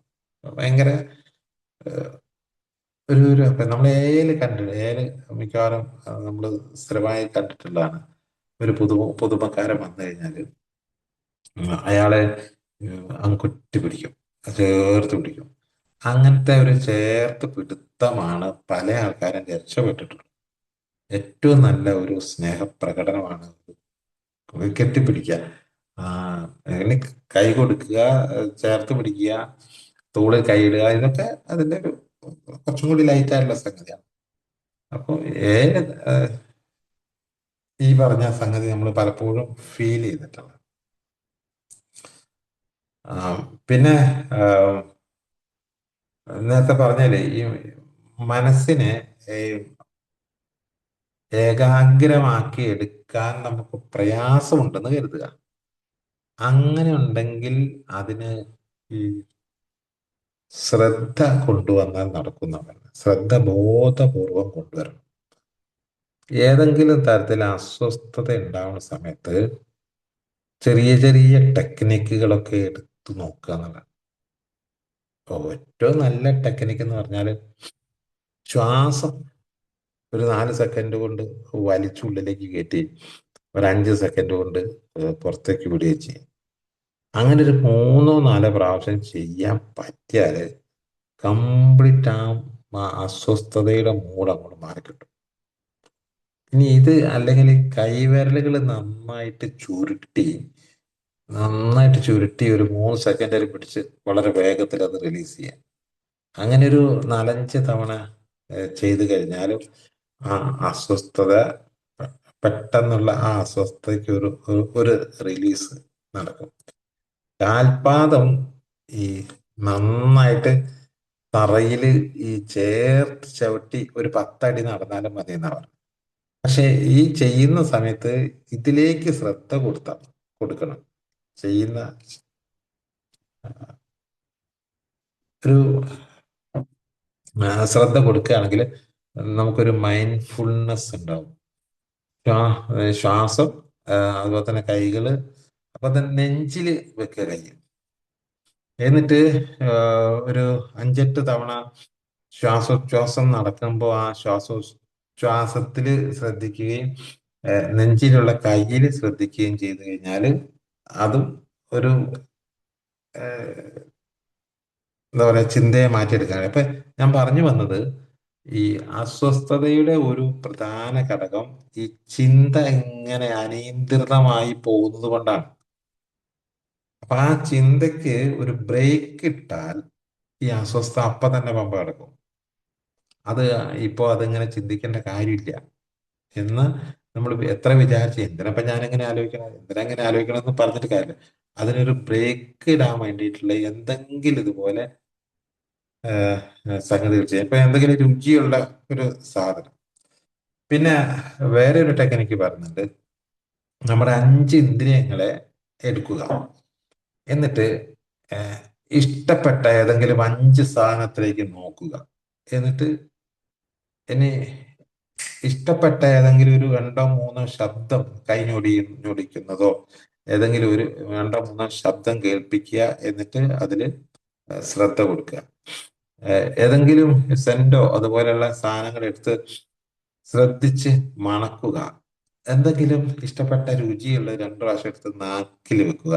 എന്നിട്ട് അതങ്ങോട്ട് രുചിക്കുക. മണക്കുക, രുചിക്കുക, തൊടുക, കേൾക്കുക, എന്താ പറയുക, കാണുക, ഈ 5 ഇന്ദ്രിയങ്ങളെ ആ, ബോധപൂർവം ഇന്ദ്രിയങ്ങൾ ഉപയോഗിച്ച് എന്തെങ്കിലും കാര്യം ചെയ്തിട്ട് അതിൽ പൂർണ്ണമായും ശ്രദ്ധ കൊടുത്താൽ ഈ അലഞ്ഞു തിരിഞ്ഞ് അസ്വസ്ഥമായിക്കൊണ്ടിരിക്കുന്ന മനസ്സിനെ നമുക്ക് കോൺസെൻട്രേറ്റ് ചെയ്ത് എടുക്കാൻ പറ്റും. അപ്പോഴേക്കും നമ്മളുടെ ഈ അസ്വസ്ഥത മെല്ലെ അങ്ങോട്ട് മാറി കിട്ടും. അസ്വസ്ഥത മാറുമ്പോഴേക്കും നമ്മുടെ മുഖഭാവവും മാറും. അതല്ല എങ്കിൽ സംഭവിക്കുന്ന ഈ ചിന്തയുടെ പ്രത്യേകത അറിയാലോ, ഇത് ഇങ്ങനെ എന്താ പറയാ, മാല മാല മാല മാല മാല പോലെ അങ്ങോട്ട് പോകും. അതിങ്ങനെ പോയി പോയി ലോ ഓഫ് അട്രാക്ഷൻ എന്ന് പറഞ്ഞൊരു തിയറി പറയുന്നുണ്ട്. അതായത് ഏതെങ്കിലും ഒരു ചിന്ത വന്നാൽ അതേ വൈബ്രേഷനിലുള്ള അടുത്ത ചിന്തയ്ക്ക് വരും. അത് വന്നു കഴിഞ്ഞാൽ നേരെ അടുത്ത ചിന്തയ്ക്ക് വരും. അങ്ങനെ പോയി പോയി പോയി പോയി പോയി എത്രയോ കാലത്തിന് അപ്പുറത്തേക്കുള്ള ചിന്തയിലേക്ക് പോവുകയും നമ്മൾ ഡൗൺ ആവുകയും ചെയ്യും. ഒരാവശ്യമില്ലാത്ത ഒരു ചിന്തയാണ്. ആ ചിന്തയെ അങ്ങനെ വരുന്നുണ്ട് എന്ന് മനസ്സിലാക്കി അതിനെ ഒന്ന് നിയന്ത്രിച്ച് കേന്ദ്രീകരിച്ച് കൊണ്ടുവരാനുള്ള ഒരു ശ്രമം നടത്തുകയാണെങ്കിൽ നമുക്ക് ഓരോ ദിവസത്തെയും അസ്വസ്ഥതകൾ കുറയ്ക്കാൻ പറ്റും. ഇനി ഭാവിയെ കുറിച്ച് ആലോചിക്കണ്ടേ എന്നുള്ള ഒരു ചോദ്യം ഉണ്ടെങ്കിൽ തീർച്ചയായിട്ടും ആലോചിക്കണം. പക്ഷെ അത് അസ്വസ്ഥതയുള്ള സമയത്തല്ല അത് ആലോചിക്കേണ്ടത്, സ്വസ്ഥതയുള്ള സമയത്താണ് ആലോചിക്കേണ്ടത്. അസ്വസ്ഥതയുള്ള സമയത്ത് അത് ആലോചിച്ചാൽ അസ്വസ്ഥതയുണ്ടാക്കുന്ന ചിന്തകൾ കൂടെ മാത്രമേ അത് കടന്നു പോകും. ഇപ്പൊ സാമ്പത്തിക കാര്യങ്ങളെ കുറിച്ച്, ഭാവിയെ കുറിച്ച് ആലോചിക്കുമ്പോൾ അത് സ്വസ്ഥമായ മനസ്സിൽ ആലോചിക്കേണ്ട കാര്യമാണ്, അസ്വസ്ഥമായ മനസ്സിലല്ല. അപ്പൊ ആദ്യം വേണ്ടത് മനസ്സിനെ സ്വസ്ഥമാക്കിയിട്ടേ ഭാവിയിലേക്കും അതേപോലെ സ്വസ്ഥതയുള്ള ഒരു മനസ്സിനെ പുറകോട്ട് തിരിഞ്ഞു നോക്കാൻ പാടും. സ്വസ്ഥത ഇല്ലാത്ത സമയത്ത് പുറകോട്ട് തിരിഞ്ഞു നോക്കി കഴിഞ്ഞാൽ അസ്വസ്ഥത ഇരട്ടീന്റെ ഇരട്ടിയാവുള്ളൂ. എന്തിനാ നമ്മൾ പുറകോട്ട് തിരിഞ്ഞു നോക്കുന്നത്? പുറകോട്ട് തിരിഞ്ഞു നോക്കുന്നത് നമുക്ക് പറ്റിയിട്ടുള്ള അബദ്ധങ്ങളെ ഇനി പറ്റാതിരിക്കാനുള്ള പാഠം പഠിക്കാൻ വേണ്ടിയിട്ടാണ്. അത് നമുക്ക് അതിന് ചെയ്യേണ്ട ഒരു ടെക്നിക്കാണ്. ഓക്കെ, അപ്പൊ ഈ സ്ട്രെസ് മാനേജ് ചെയ്യാനോ അല്ലെങ്കിൽ ശാന്തി സമാധാനം കിട്ടാനോ ഒക്കെ നമുക്ക് ഈ ഈ മൈൻഡ്ഫുൾനെസ്, അതായത് ശ്രദ്ധ കൊണ്ടുവരുന്നത് കൊണ്ട് നമുക്ക് സാധിക്കും. അങ്ങനെ വന്നു കഴിഞ്ഞാൽ നമുക്ക് പ്രധാനമായിട്ടും വികാരങ്ങളെ നിയന്ത്രിക്കാൻ പറ്റും, ഇമോഷൻസിനെ.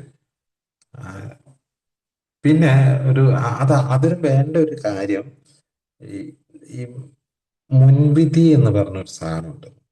അതായത് എന്തിനെ കാണുന്നതിന് മുമ്പേ അതെങ്ങനെ ആയിരിക്കും എന്ന ഒരു മുൻവിധി വെച്ചുകൊണ്ടാണ് എന്തിനെ കാണുന്നത്. അപ്പൊ ഭാര്യയോട് വർത്താനം പറയുകയാണെങ്കിൽ ചിലപ്പോൾ അവൾ ഒച്ചപ്പാടുണ്ടാകും. മക്കള് നമ്മളുടെ അടുത്തും ഇതേ മുൻവിധി ആയിട്ടാണ് വരുന്നത് കേട്ടോ. അച്ഛൻ ചൂടാവും, അച്ഛൻ എന്ത് പറഞ്ഞാലും ദേഷ്യം പിടിക്കും എന്ന ഒരു മുൻവിധിയായിട്ട് വരുന്ന മക്കളുടെ മുഖഭാവം കാണുമ്പോൾ നമ്മൾ മറുപടി പറയാനൊരു മടി വരും. കാരണം എന്തെങ്കിലും കാര്യം ചോദിക്കുന്നുണ്ടാവും. അപ്പൊ അവര് ചോദിക്കുമ്പോൾ അവരുടെ മുഖത്തേക്ക് നോക്കുമ്പോൾ നമുക്ക് അത്ര വലിയ ഇഷ്ടം ഉണ്ടാവില്ല. അതിന്റെ കാരണം അവരുടെ മുൻവിധിയാണ്. കാരണം ഞാനത് ചൂടാകും എന്ന ഒരു മുൻവിധിയോടുകൂടിയാണ് അവൻ ചോദിക്കാൻ വന്നത്. ഞാൻ ചൂടാവോ ഇല്ലയോ എന്നുള്ള ഒരു ഇപ്പോഴത്തെ കാര്യമാണല്ലോ. പക്ഷെ ചൂടാവാനുള്ള സാധ്യതയ്ക്ക് ഒരു പ്രതിരോധം സൃഷ്ടിച്ചുകൊണ്ടാണ് അവർ വന്ന് ചോദിക്കുന്നത്. ഇതേപോലെ നമ്മളും ഒരു പ്രതിരോധം സൃഷ്ടിച്ചു വെച്ചുകൊണ്ട്, ഒരു മറ വെച്ചുകൊണ്ടാണ് ഒരു ചോദ്യം അല്ലെങ്കിൽ സംസാരിക്കാൻ പോകുന്നതെങ്കിൽ അവിടെ ഒരു കാര്യവും നടക്കില്ല. അപ്പൊ മുൻവിധികളില്ലാതെ തുറന്ന മനസ്സോടുകൂടി എന്നാണ് പറയുന്നത്. തുറന്ന മനസ്സോടുകൂടി സംസാരിക്കുക, തുറന്ന മനസ്സോടുകൂടി ചർച്ച ചെയ്യുകയാണ് എങ്കിൽ നമുക്ക് സ്വസ്ഥതയും സ്വൈര്യവും സമാധാനവും ഉണ്ടാവും. അപ്പൊ ഒന്നുകൂടെ പറയാം. ഒന്ന്, ശ്വസനത്തിൽ ശ്രദ്ധിക്കുക. 2, ശരീരത്തിൽ ശ്രദ്ധിക്കുക, ശരീരത്തിലെ അനുഭവങ്ങൾ ശ്രദ്ധിക്കുക. പിന്നെ നമ്മുടെ ചിന്തകളെ, ഏത് തരത്തിലുള്ള ചിന്തകളാണ് പോകുന്നത് എന്നുള്ള ഒരു ചിന്തകളെ ഒന്ന് ശ്രദ്ധിക്കുക. അതുപോലെ ഓരോ സമയത്തും ഇപ്പൊ ഞാൻ ഏത് വികാരത്തിലാണ് ഉള്ളതെന്ന് നോക്കുക. ഇപ്പൊ എന്റെ വികാരം എന്താ? ഇപ്പൊ എൻ്റെ ശാന്തിയും സമാധാനവും സ്വസ്ഥതയുള്ള സന്തോഷമാണോ, അതോ ഞാനിപ്പോൾ ദേഷ്യത്തിലാണോ, അതിപ്പോൾ സങ്കടത്തിലാണോ, അതോ വെറുപ്പാണോ എൻ്റെ മനസ്സിലുള്ളത്, അസൂയയാണോ ഉള്ളത്, അഹങ്കാരമാണോ ഉള്ളത്, എന്താണ് എൻ്റെ ഇപ്പോഴത്തെ വികാരം? അവനവന്റെ വികാരത്തെക്കുറിച്ച് ബോധേടാവുക എന്നുള്ളതൊരു പ്രധാന കാര്യമാണ്. ഞാൻ സ്നേഹം എന്ന വികാരം എനിക്കിപ്പോൾ ഉണ്ടോ, അതോ ഭയമാണോ ഉള്ളത്, അതോ അസ്വസ്ഥതയാണ്? അങ്ങനെ ആ വികാരങ്ങളെ ഒന്ന് തിരിച്ചറിയുക. അങ്ങനെ ഇടയ്ക്കിടയ്ക്കൊക്കെ എൻ്റെ വികാരങ്ങളിലേക്ക് ഒന്ന് ഫോക്കസ് ചെയ്ത് നോക്കൂ. നമ്മൾ കാര്യമായിട്ട് ഫോക്കസ് ചെയ്യാത്തൊരു കാര്യമാണത്. കാരണം ഈ ആ ഫോക്കസ് ചെയ്യണേ ചിന്തിക്കണമല്ലോ, ചിന്ത വേറെ വഴിക്ക് പോവല്ലേ. അപ്പൊ നമ്മുടെ വികാരങ്ങളെ നമ്മളത് ആലോചിക്കാറില്ല. എല്ലാവരും ഇപ്പൊ ഒന്ന് ആലോചിച്ച് നോക്കി, ഏത് വികാരത്തിലാണ് ഇപ്പോൾ ഉള്ളത്? ഈ ഒരു വികാരം വരുമ്പോഴും ഈ വികാരത്തെ കുറിച്ച് ചിന്തിക്കുകയാണെങ്കിൽ നമുക്ക് ശരിക്കും എന്താ പറയാ, നമ്മുടെ ഒരു ഇടപെടൽ രീതിയൊക്കെ മെച്ചപ്പെടുത്തി കൊണ്ടുവരാൻ പറ്റും. പിന്നെ ഈ പറഞ്ഞ ചുറ്റുപാടുകളുള്ള സംഗതികള്, ആൾക്കാരുടെ പെരുമാറ്റങ്ങള്, എല്ലാത്തിനോടും നമ്മൾ ബോധപൂർവം പ്രതികരിക്കുക. അതായത് റെസ്പോണ്ട് ചെയ്യുക എന്നാണ് പറയുന്നത്. റിയാക്ട് ചെയ്യരുത്. റിയാക്ട് ചെയ്യുമ്പോഴാണ് പ്രശ്നം ഉണ്ടാകുന്നത്. റിയാക്ട് ചെയ്യുമ്പോൾ അതിന് കാര്യകാരണ വിവേചന ബുദ്ധി ഇല്ല. റിയാക്ഷന് അതിന്റെ വരുംവരായികൾ നോക്കൂല. അതിന്റെ എന്താ പറയാ, അത് സഡൻ ആയിരിക്കും ഉണ്ടാവുക. അത് ചിലപ്പോൾ അതിന്റെ ടോണ് വേറെ ആയിരിക്കും ഉണ്ടാവുക, രൂക്ഷമായ ടോൺ ഉണ്ടാവുക. ഇപ്പൊ ഏതൊരു കാര്യത്തോട് പ്രതികരിക്കുമ്പോഴും ഈ രണ്ട് സംഗതികളുള്ളതിൽ റിയാക്ട് ചെയ്യുക, റെസ്പോണ്ട് ചെയ്യുക. റെസ്പോണ്ട് ചെയ്യുക എന്ന് വെച്ചാൽ അവര് പറഞ്ഞു, കുറച്ചു നേരം ആലോചിച്ചു, എന്നിട്ട് അതിന്റെ ഒരു വിശകലനം നടത്തി, എന്നിട്ട് അതിനൊരു മറുപടി പറയുമ്പോഴാണ് യുക്തിപരമായ മറുപടി ഉണ്ടാവുക. മറ്റതിന് യുക്തിയില്ല. എന്താ അങ്ങനെ പറഞ്ഞതെന്ന് ചോദിച്ചാൽ അത് അങ്ങനെ പറഞ്ഞു, അത്രേ ഉള്ളൂ. ഈ പറയുന്ന രണ്ടാമത് റെസ്പോണ്ട് ചെയ്യുന്നതിന് യുക്തിയുണ്ട്, റിയാക്ട് ചെയ്യുന്നതിന് യുക്തിയില്ല. അപ്പൊ നമ്മൾ റിയാക്ട് ചെയ്യുന്നവരാണോ റെസ്പോണ്ട് ചെയ്യുന്നവരാണോ എന്നൊന്നും പരിശോധിച്ച് നോക്കിയാൽ മനസ്സിലാവും. വെട്ടൊന്ന് കഷ്ണം രണ്ട്, അല്ലെങ്കിൽ ഇടിപിടി എന്ന് മറുപടി പറയുന്ന ആളാണോ, അതോ എന്തെങ്കിലും കേട്ടിട്ട് മിണ്ടാതെ മുങ്ങാമൂളിയായിട്ടിരിക്കുന്ന ആളാണോ, ഒരു മറുപടിയും പറയാതിരിക്കുന്ന ആളാണോ, അതോ ആലോചിച്ച് തീരുമാനം എടുത്ത് മറുപടി പറയുന്ന ആളാണോ? മറ്റേ രണ്ടും ഗുണമില്ല. പെട്ടെന്ന് മറുപടി പറയുന്ന ആളും ഒന്നും മിണ്ടാണ്ടിരിക്കുന്ന ആളും. അതായത് ഈ പെട്ടെന്ന് മറുപടി പറയുന്ന ആൾക്കാർക്കുള്ളൊരു പ്രശ്നമുണ്ട് കേട്ടോ. അവര് പെട്ടെന്ന് മറുപടി പറയുമ്പോൾ മറ്റേ ആൾക്ക് ഇഷ്ടപ്പെട്ടില്ലെങ്കിൽ അന്നേരം അവര് പറയും, ഞാൻ ഇനി ഒന്നും പറയാൻ വരുന്നില്ല, ഒരു ഇത് പറയാൻ വന്ന ഇങ്ങനെ, അതുകൊണ്ട് ഞാൻ ഇനി ഒരു പരിപാടിക്കില്ല. ആ തീരുമാനം അല്ല എടുക്കേണ്ടത്. എടുക്കേണ്ട തീരുമാനം അതിന്റെ ഇടയ്ക്കുള്ള ഒരു ഘട്ടത്തിലേക്ക് നമ്മൾ എത്തിപ്പെടാൻ പറ്റുമോ നോക്കല. പറയണത് കേൾക്കുന്നില്ല, നീ മിണ്ടുന്നില്ല, ഇങ്ങനെ എല്ലാ സാധനവും രണ്ട് എക്സ്ട്രീം എൻഡിൽ മാത്രമാണ് നമ്മൾ ശ്രദ്ധ. ഇത് ഞാൻ ഇത്രയും നേരം പറഞ്ഞത് ഇതിന്റെ ഇടയിൽ ഒരു സംഗതി ഉണ്ട് എല്ലാത്തിൻ്റെയും. ആ സംഗതിയിൽ നമുക്ക് ഓട്ടോമാറ്റിക്കായിട്ട് എത്താൻ പറ്റൂല. ആ സംഗതിയിലേക്ക് പ്രാക്ടീസ് ചെയ്താലേ എത്താൻ പറ്റുള്ളൂ. ഏതിന്റെ ഇടയിലാന്ന് മനസ്സിലായി കാണും. വികാരങ്ങൾ വരുമ്പോ ഒന്നുകിൽ രൂക്ഷമായി പ്രതികരിക്കുക, അല്ലെങ്കിൽ ഒന്നും മിണ്ടാണ്ടിരിക്കുക. അതല്ല, ഇത് രണ്ടും അല്ല. അതിന്റെ ഇടയിൽ ആലോചിച്ച് സാവകാശം പറയേണ്ട സമയത്ത് പറയേണ്ടതുപോലെ പറയേണ്ട രീതിയിൽ പറയാനുള്ള ഒരു മൈൻഡ് സെറ്റ് ഉണ്ടാക്കിയെടുക്കുക എന്നുള്ളതാണ് നമുക്ക് സ്വസ്ഥത ഉണ്ടാക്കിയെടുക്കാനുള്ള ഏറ്റവും നല്ലൊരു മാർഗം. ഇല്ലെങ്കിൽ നമ്മുടെ സ്വസ്ഥത കളയുന്ന ആള് നമ്മൾ തന്നെ ആയിരിക്കും എന്നുള്ളതാണ് ഒരു പ്രധാന ഘടകം. ഏതായാലും പിന്നെ ഇതിനെ ഒരു പ്രശ്നം പറയുന്നത്, ഇത്തരം നെഗറ്റീവ് ചിന്തകള് നമ്മളത് നിയന്ത്രിച്ചില്ലെങ്കിൽ അത് ഈ ഒരു ഡിപ്രഷനിലേക്ക്, വിഷാദ രോഗത്തിലേക്ക്, അസ്വസ്ഥതകളിലേക്ക്, ഒക്കെ ഈ പോവാനുള്ള സാധ്യതയുണ്ട്. എ- എനിക്ക് പേഴ്സണലായിട്ട് പല ഫോണുകളും വരാറുണ്ട്. ഇന്ന് എനിക്ക് തോന്നുന്നു ഒരു 4 പേരെങ്കിലും എന്നെ വിളിച്ചു, പലയിടങ്ങളിൽ, കേരളത്തിൽ നിന്ന് പലയിടങ്ങളിൽ നിന്ന് വിളിച്ച പല എന്നുവെച്ചാൽ അങ്ങ് തെക്ക് മുതൽ വടക്ക് വരെയുള്ള സ്ഥലങ്ങളിൽ നിന്ന് വിളിച്ചിട്ട് ഇവരൊക്കെ ഈ സംസാരിക്കുന്നത് പലതും ചെറിയ ചെറിയ അസ്വസ്ഥതകളെ എങ്ങനെയാണ് മാനേജ് ചെയ്യുന്നതെന്ന് ചോദിച്ചിട്ടാണ്. അതുകൊണ്ടാണ് ഞാൻ ഈ വിഷയം തിരഞ്ഞെടുക്കാമെന്നും പറഞ്ഞത്. ഏഹ് അതിന് പോലും അതിനെ പോലും മാനേജ് ചെയ്യാനുള്ള ഒരു കപ്പാസിറ്റി നമ്മൾ വളർത്തിയെടുത്തിട്ടില്ല. നമ്മൾ ഈ കള്ളു കുടിക്കുന്ന സമയത്ത് ഈ കഴിവുകൾ വളർത്തിയെടുക്കേണ്ട സമയത്ത് ആ, വളരെ പെട്ടെന്ന് തന്നെ നമ്മൾ പോയി മദ്യപിച്ചത് കൊണ്ട് ഈ വികാരങ്ങളെ കുറിച്ചൊന്നും നമ്മൾ ഒരു മൈൻഡ് ചെയ്തിട്ടില്ല. ഈ വികാരങ്ങളൊക്കെ നമുക്ക് നിയന്ത്രിക്കാവുന്നതായിരുന്നു. പക്ഷെ നിയന്ത്രണമില്ലാത്ത വികാര പ്രകടനത്തിന്റെ ആളായി വന്നു മദ്യപാനം കൊണ്ട്. ആ മൈൻഡ് വീണ്ടും മദ്യപാനം നിർത്തിയിട്ടും അത് തന്നെ തുടരും.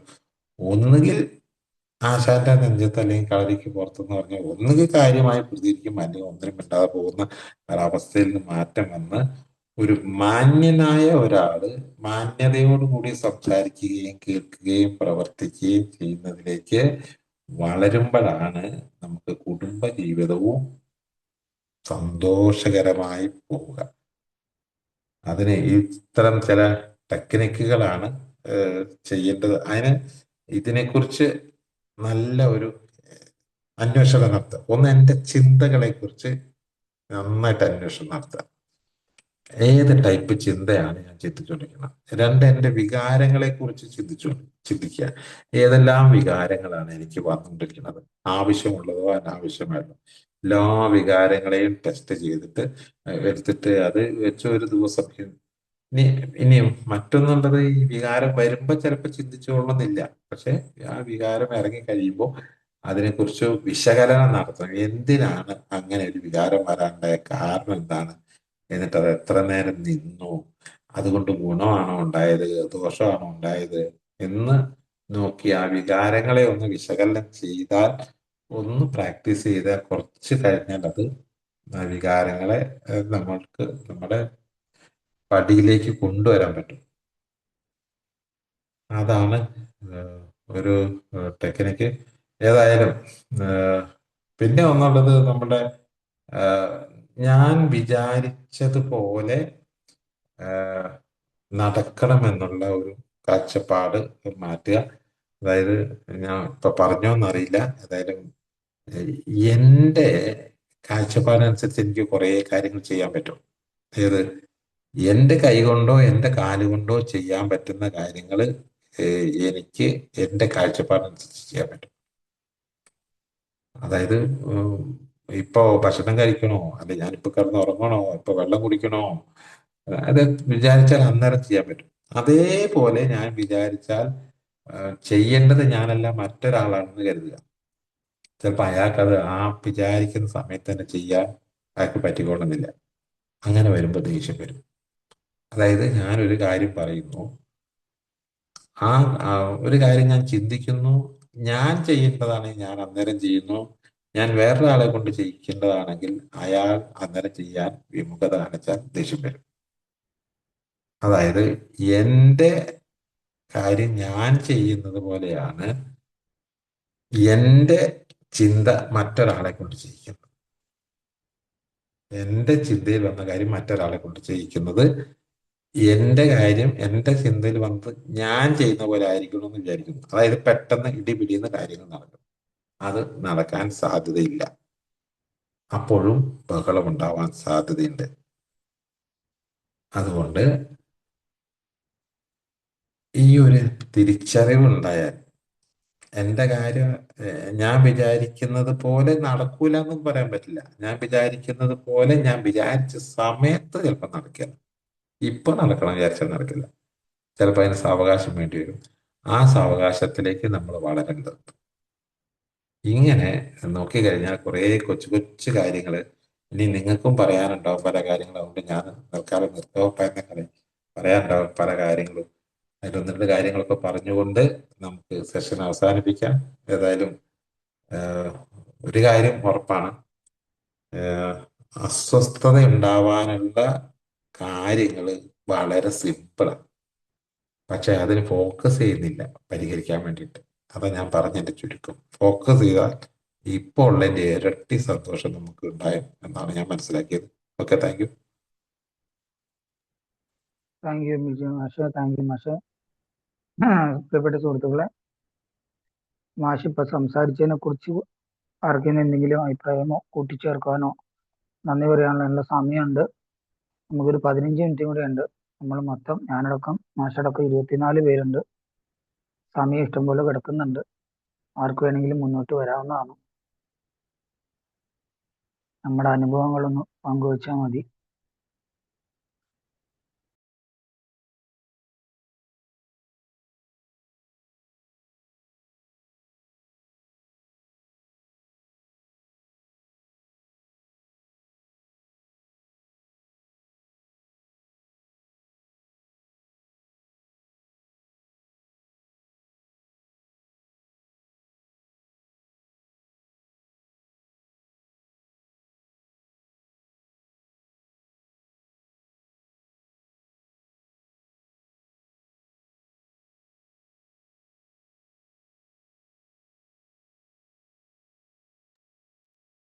സുഹൃത്തുക്കളെ, എല്ലാവരും തിരക്കിലാണോ?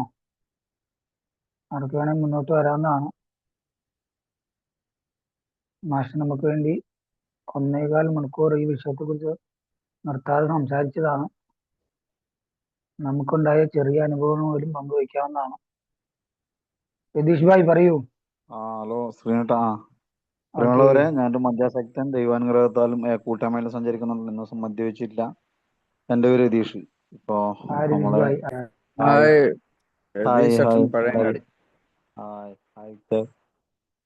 പിന്നെ ഞാൻ ഇപ്പൊ മാഷ് പറഞ്ഞൊരവസ്ഥ എനിക്ക് ഉണ്ടായിട്ടുണ്ട്. എന്ന് വെച്ചാൽ അധികം ഇപ്പൊ വെച്ചാല് ഞാൻ ഈ ന്യൂസ് പേപ്പർ എടുത്തിട്ട് എൻ്റെ ബാഗ്, ഞാൻ ഈ മറ്റേ ലോഡിങ്ങിനെല്ലാം പോകുമ്പോ ഇടവേളകൾ കിട്ടി വായിക്കാന്ന് വെച്ചിട്ട് ഈ ന്യൂസ് പേപ്പർ എടുത്തിട്ട് എൻ്റെ ബാഗിലിടും.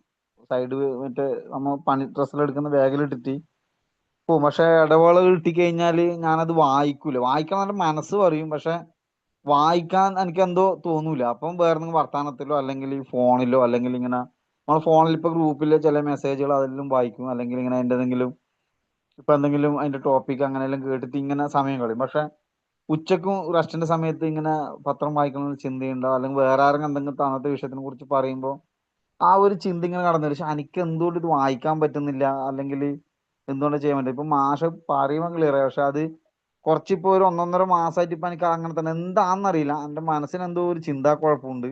അതെന്താന്ന് കണ്ടെത്താൻ പറ്റുന്നില്ല. ഈ വായിക്കാൻ വിചാരിച്ച അല്ലെങ്കിൽ എന്തെങ്കിലും എഴുതാൻ വിചാരിച്ചു കഴിഞ്ഞാല്, അല്ലെങ്കിൽ ഇപ്പൊ ഒരു നമ്മളിപ്പോ പെട്ടെന്ന് ഗ്രൂപ്പിൽ എടുത്ത് നോക്കിക്കഴിഞ്ഞാൽ ഗ്രൂപ്പിൽ ഇപ്പോ ഒരു വാർഷികം ആയ ഒരു അല്ലെങ്കിൽ ഇങ്ങനെ ഒരു സ്വഭാവ ജീവിതത്തിന്റെ ഇത്ര വർഷമായതുണ്ടാവും. അപ്പൊ അവരെ വിളിക്കാനുള്ള കോൺടാക്ട് നമ്പർ ഉണ്ടാവും. എന്നാലും തന്നെ എനിക്ക് തോന്നുന്നു അവരെ വിളിക്കണം, വിളിച്ചിട്ടൊന്ന് ആശംസ അറിയിക്കണം എന്നുണ്ടാവും. പക്ഷെ അവരെ വിളിക്കണം വിചാരിക്കുന്നല്ലാണ്ട് വിളിക്കാൻ തോന്നൂല. വിളിക്കണം എന്നില്ല എൻ്റെ മനസ്സിലുണ്ടാവും ഇപ്പം വിളിക്കാം, പക്ഷെ അന്നേരം തന്നെ വിളിക്കൂല. പക്ഷെ ഇപ്പൊ മാഷ് പറയും മനസ്സിലായി, ആ വിളിക്കണം തോന്നുമ്പം തന്നെ വിളിക്കേണ്ടതാണോ, അല്ലാതെ എന്തുകൊണ്ടാണ് അതിൽ തന്നെയാണോ മാഷ് ഉദ്ദേശിച്ചത് എന്നുള്ള കാര്യത്തിൽ ഇപ്പൊ ചെറിയൊരു ഇത് കിട്ടി. പക്ഷെ ആ ഒരു പ്രശ്നം എനിക്ക് ഉണ്ടായിട്ടുണ്ട്. അങ്ങനെ വിളിക്കാന്ന് വെച്ചിട്ട് മാറ്റി വെക്കൽ, അല്ലെങ്കിൽ അത്യാവശ്യമായിട്ട് വിളിക്കേണ്ട ഒരു സുഹൃത്തിനെ വിളിക്കാന്ന് വെച്ചിട്ട് മാറ്റി വെക്കൽ, അതെല്ലാം ഉണ്ട്. അത് എന്തോ ചിന്താക്കുഴപ്പമാണോ അല്ല അത് അങ്ങനെ നടക്കുന്നതാണോ. അപ്പോൾ ഒരു കാര്യം ഇപ്പൊ എനിക്ക് മനസ്സിലാന്ന് വെച്ചാൽ ആ കാര്യം എന്താ തന്നെ ചെയ്യാൻ മാറ്റി വെക്കാണ്ടിരിക്കുക എന്നുള്ളത് തന്നെയാണെന്നുള്ള ഒരു ബോധ്യം ഇപ്പൊ എന്തായാലും വന്ന്. എന്തായാലും അത്തരം വിഷയങ്ങൾ നമുക്ക് പറഞ്ഞു തന്ന മാഷിന് എല്ലാവിധ ആശംസകളും നന്ദി അറിയിക്കുന്നു. താങ്ക് യു ശ്രീനോട്ടാ. താങ്ക് യു മാഷേ. താങ്ക് യു രതീഷ് ഭായ്. താങ്ക് യു സുഹൃത്തുക്കളെ. അടുത്ത അടുത്ത അനുഭവങ്ങൾ പങ്കുവെക്കാണ്ട് നമുക്ക് സമയമുണ്ട്.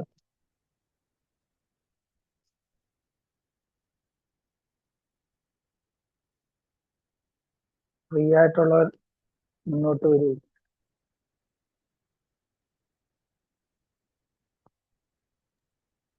ഹലോ,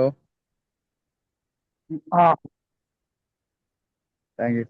പ്രിയമുള്ള സുഹൃത്തുക്കളെ, ഞാൻ ഒരു മദ്യാസക്തൻ. ദൈവാനുഗ്രഹത്താലും ആൽക്കോളിക്സ് അനോണിമസ് കൂട്ടായ്മയുടെ വലിയ സംരക്ഷണ വലയത്തിൽ അതിനാലും ഇന്നേ ദിവസം മദ്യവെച്ചിട്ടില്ല. എൻ്റെ പേര് ഡൻവർ. ഹായ്. ഹായ് ധനൂർ ഭായ്. ഹായ് ഡെനോറേട്ടാ. ഹായ്, വളരെ സന്തോഷം. എന്തായാലും മാഷ ഒരിക്കൽ കൂടി കേൾക്കാൻ സാധിച്ചു. ഇന്ന് രാവിലെ കുറെ സംസാരിച്ചതാണ് പേഴ്സണലി. പിന്നെ ഞാൻ ഏല് എത്തിയ കാലം തൊട്ട് മാഷയുടെ അടുത്ത് കുറെ ഇതുപോലത്തെ ടിപ്സ് കിട്ടിയിട്ടുണ്ട്. അത് പല രീതിയിൽ പല സമയങ്ങളിൽ ഉപയോഗപ്പെട്ടിട്ടുണ്ട്.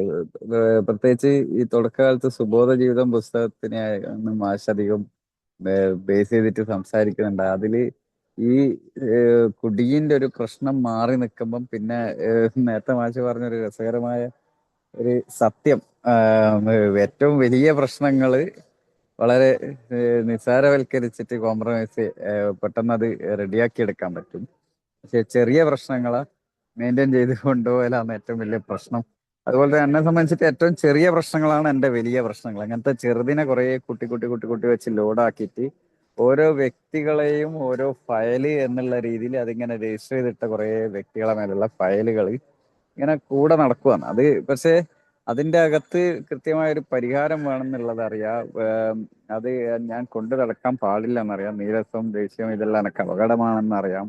പക്ഷെ ഈ സാധനം ഏത് രീതിയിൽ കൈകാര്യം ചെയ്യുന്നത്, അത് ഞാൻ അവരെ ഓട് ചെയ്യുന്ന ഉപദ്രവങ്ങളിൽ നിന്ന് വിട്ടു നിൽക്കാൻ സഹായിക്കുന്നു. അവരെ ഞാൻ ഉപദ്രവിക്കുന്നില്ല, ആ വ്യക്തികളെ ഞാൻ ശല്യം ചെയ്യുന്നില്ല, ഞാൻ കുടിച്ചിട്ടോ കുടിക്കാണ്ടോ എന്റെ സ്വഭാവ വൈകല്യങ്ങൾ അവർക്ക് വിനയാകുന്നില്ല. അതേപോലെ തന്നെ അവരെ എന്നെ വിനയാക്കുന്ന കാര്യങ്ങളിൽ നിന്ന് വിട്ടു നിൽക്കലും പൂർണ്ണമായിട്ട് പിന്നെ ഉപേക്ഷിക്കുക എന്നുള്ളതിലുപരി ഒരു എന്റേതായ ജീവിത രീതിയിൽ എങ്ങനെ ചെയ്യണം എന്നുള്ള ഒരു ആശയക്കുഴപ്പമെല്ലാം വരുന്നിടത്ത് രണ്ടേ രണ്ട് വാക്കിൽ മാഷ് അതിന് ഉത്തരം നൽകി എന്നുള്ളതാണ്.